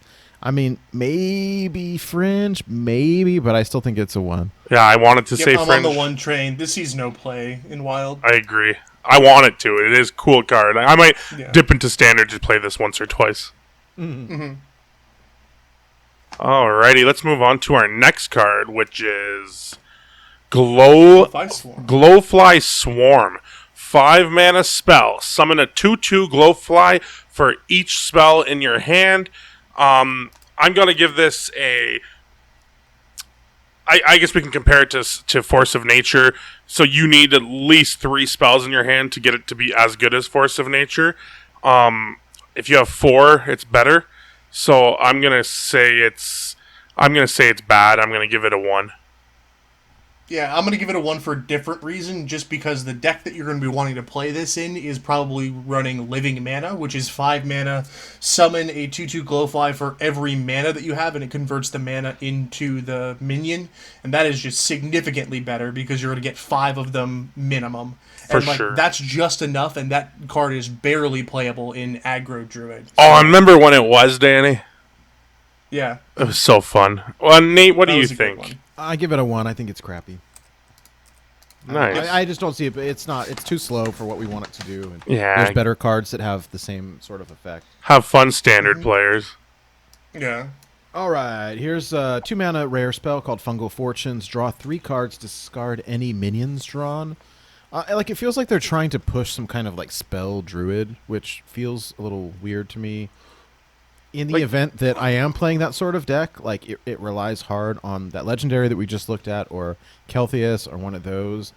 I mean, 2-mana draw 3 is great, but if I'm going to discard my minions, Yeah, I don't like it. I feel like in the Keltheus decks, like you kind of just want to draw with your. You're either drawing looking for the Keltheus, which you don't want to play this to do that, or you're drawing using UI or overflow, and I just don't think this is high enough of a power spike to use. I don't see this card seeing play myself. I mean, in a spell damage druid type deck, like I'm searching for my Keltheus, I'm searching for my Malagos, and like, can you imagine like discarding your win condition? This feels like bleh. Yeah, so it seems like in Druid, the minions that you're running in your deck are essential, so you can't discard them. So, like, you're playing Togwaggle Druid, you discard a combo piece, you lose. Druid is the combo class, where you go, even Jades, right, as a control deck, like, the Jades being your win condition, like, Kel'Thuz's is probably the... I mean, you could probably run with, like, a Gadgetzan Auctioneer, and then this discarding the Gadgetzan's not horrible, but it's not great. But I think that inevitably, due to the way that those decks are currently built, your larger spells draw a lot of cards. Your UI, Overflow, Nourish, and you get them discounted. Or you play them naturally and then it hurts. But just getting them discounted with the Kel'Thuz's guy is probably a lot better than this. I don't think this sees play. 1. Yeah, 1. What do you think? I mean, you think about playing it in like a token druid deck where you're using spells to summon tree ants, because token druids are all running a ton of minions. Like, I'd hate to discard my Finley and then my... What other minions am I playing? I'm playing pirates or something. It depends on what my core is, but you're playing a ton of minions. I don't think druid can survive on a spell-less archetype. Unless they really push it. They'd have to specifically be like, we need to have some sort of effect in this deck that guarantees that you're only playing spells. Like, there has to be like a Mechathune type thing, where if you played no minions this whole game and you played every card in your deck, then win the game. Like, it would have to be something like that in order for you to consider it. Yeah, I don't know. I think that very, very fringe. Like, I still give it a 1. I think it's gonna look nice golden. I hope someone proves us wrong. Like, if you could do it in a token deck with like living roots or spells that generate tokens as opposed to minions, but I still think that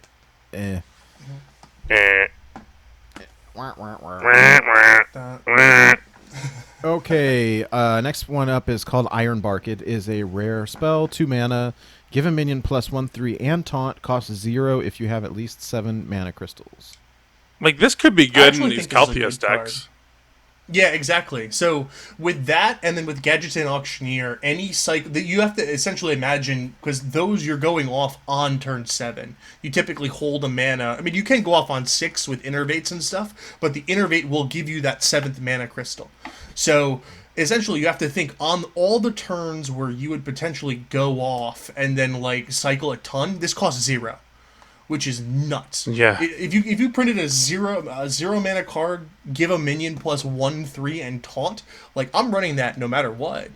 But like, the fact that this goes through, it's a 0 mana card, and that's just fantastic. But if I have to against aggro and I have like I have Vargoth on board, I wouldn't mind putting this down and just putting it on the Vargoth to hold off aggression for a little bit.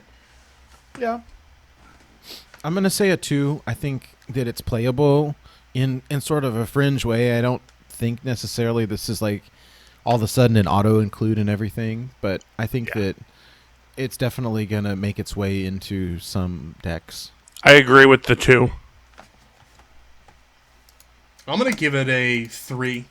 Always the optimist, Danny Donuts. That's fair. No, fair. I've given more 1s than everyone. I think I've given the most 1s. Germination, which is something I used to do when I grew something when I was younger. Summon a copy of a friendly minion. Give the copy taunt. First of all, can we just say that that Demon Hunter card just looks stupid now? The one that copies a friendly demon. This is pretty cool. I think this is like the class that you want this effect into, so I could see something happening here. I like the meme potential of play this on Kel'Thuz, play this on Vargoth would just be bananas, right? Mm-hmm. So I actually think this has a utility. It's not a big utility, but it is a utility.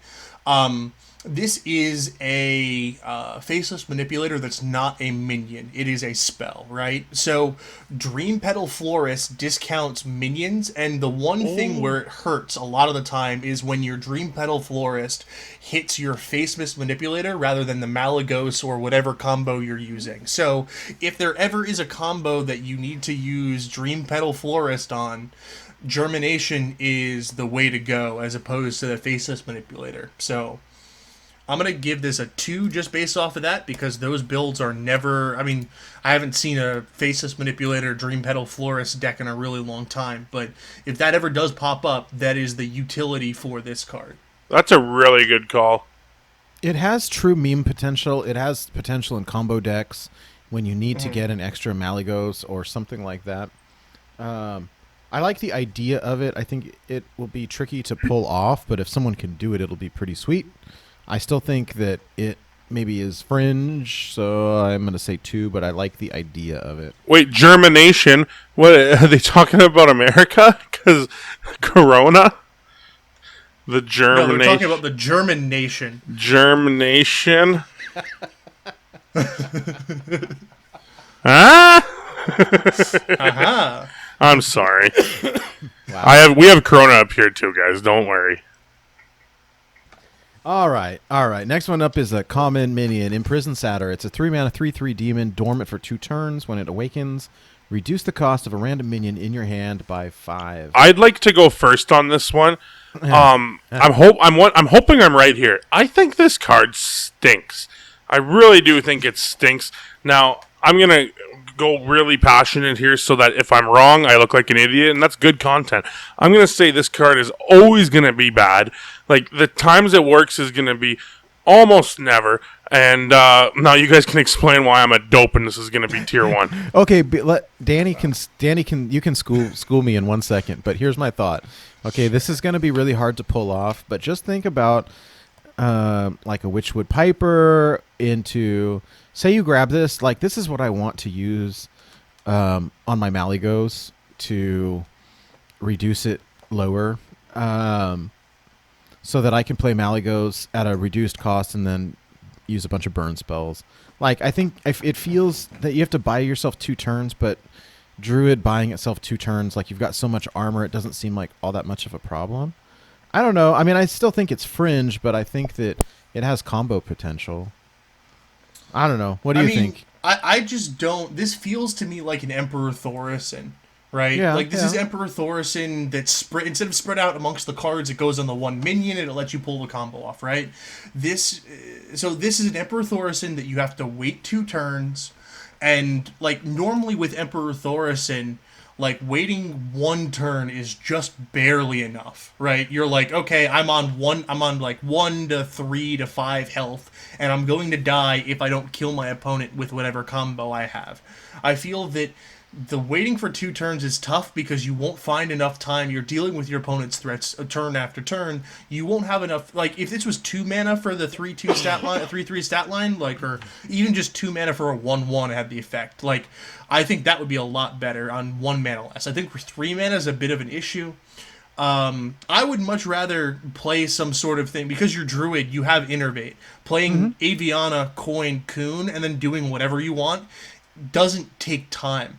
You just need to assemble the pieces, which just consistently is drawing. So Yeah. I think that just because Aviana and Coon exist, even in their like Raggedy Tag shape not being on 9 mana with Aviana, I think that's better than this card. So Yeah. Fair enough. People will build decks with this, but I don't like this card. Yeah, okay. No, that's fair enough. I still feel that the whole dormant mechanic in terms of wild is just way too slow. Like, I agree. 2 mana, take a space, do nothing for 2 turns. I would challenge Burnt to make this card work, but So I think that this is the...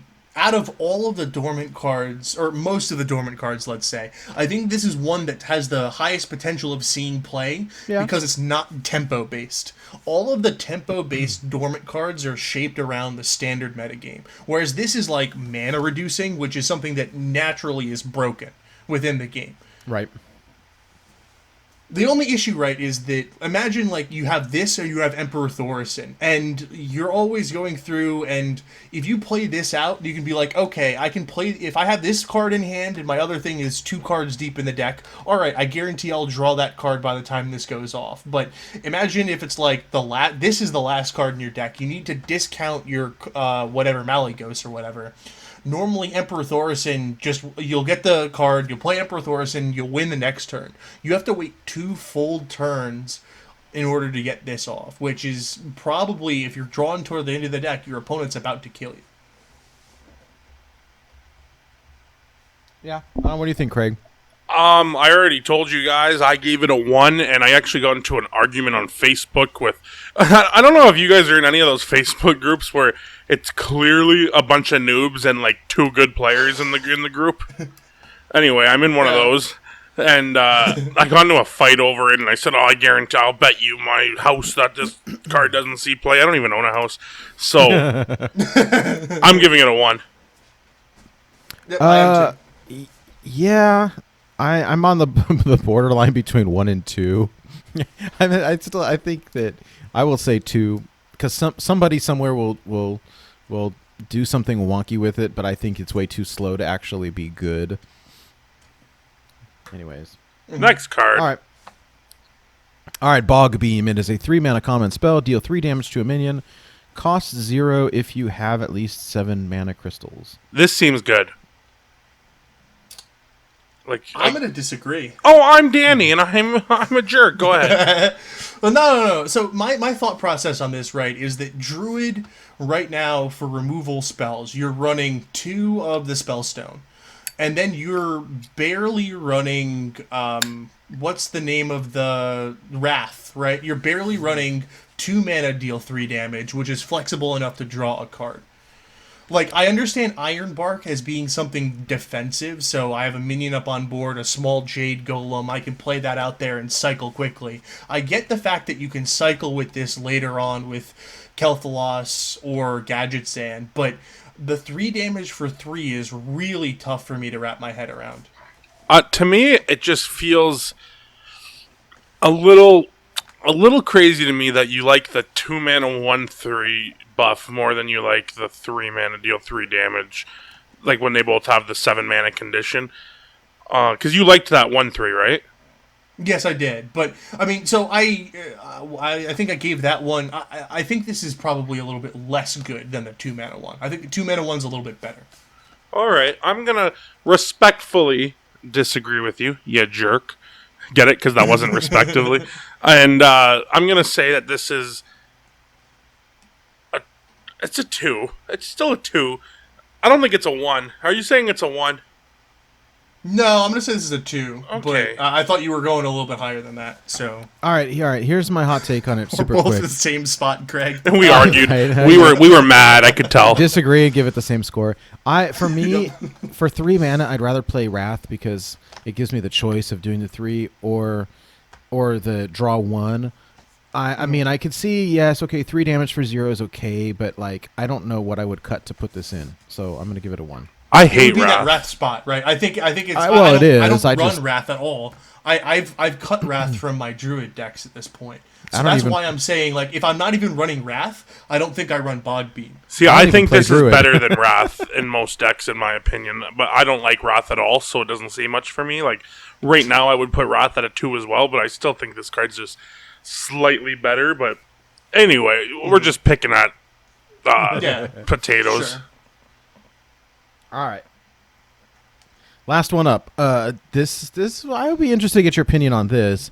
Overgrowth, 4 mana common, gain 2 empty mana crystals. I love this card. Wait a minute. I do have a question about the mechanics of how this actually works. Is this a permanent, or is this like a double innervate? This is permanently they're empty crystals, so I sure hope so. It's like 2, it's 2 old unnerfed wild growths put together. Yeah. Okay, so here's my other question. Like, I mean, I think that this has real potential in your like Aviana-kun combo type decks because it's ramp. It's just 4 mana feels slow, and like, do you lose some initiative? tempo, I was going to say initiative is a good word for it. Same thing. Like it sets you back. I don't know. Like, I'd love to give my take on this card, where I think that it brings back Jade Druid, or Big Druid. I think that Big Druid has a chance here. Hear me out. Turn 1, Biology Project. Turn 2, Overgrowth. Turn 3, 7 mana. That's a good curve. The thing that you can the thing that you can curve out from Bio Project to Overgrowth is really strong. I didn't think of that. Yeah, I've been playing a little bit of Big Druid the last week or so to moderate levels of success, like nothing crazy, but I do think that having a way to ramp that quickly early in the game is enough to see play. And I also think this takes away Jade Blossom's slot in a lot of decks that don't play, like outside of Jade Druid. If you're looking for ramp, I believe that Overgrowth might take the spot. Yep, so I the one thing you have to think about is when you used to play old Wild Growth, on turn 4, if you were to top deck the Wild Growth, you would play that on turn 4 and then use a hero power. Like, even if you had other things, like, you would do that. And instead of that, you get 2 mana crystals. So I think that it's not as good as Wild Growth, but Wild Growth was busted. And no one's playing Wild Growth as is, but you are seeing Wild Growth being played off Zephrys. Which is something saying other classes would want to ramp, and this is double it. I think this is going to be a very good card in any slow deck. And I'm nearly combo decks. I'm nearly certain that this card will give you at least 1 excess mana, and maybe 2 excess mana, because like the wording is exactly the same as Wild Growth, and Wild Growth gave you 1 empty mana crystal, which translated into 1 excess mana. So I'm guessing this could cycle into 2 excess manas, possibly. I don't know. If that's the case, I think this card's truly great.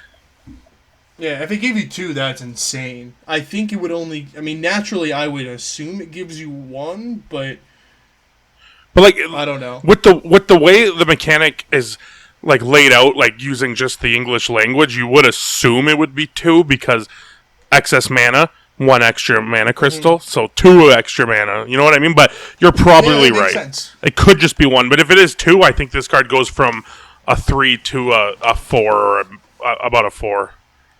So I'm going to say a 3, but that's contingent on only giving 1 mana crystal, 1 card draw at the end of the game. Yeah. Yep, I'm on the same page. I agree with you on that, Craig. Wow. Okay. Every time we say we're going to do this, it sounds fun, and it is fun, but when you get to this point and you're like, oh, this is going to be a long night. Yeah. Yeah. Okay. We're 3 hours in. I know. Although I think we did Druid pretty fast. Like, I think we spent a lot of time on Demon Hunter because it's new and there's a lot of speculation where we can pretty much jam through the other classes, say, how's it going to fit in existing archetypes? Does it create new ones? Do most of the cards suck? Yes. Okay, move on. Yeah. I mean, so I'm thinking for our YouTuber people here, we're going to take a quick break and be right back. And for you streamers too, we'll be right back. And then for the podcasters, we're going to divide this into a couple podcasts so that you're not downloading a 6-hour file. This way you can choose to download a couple.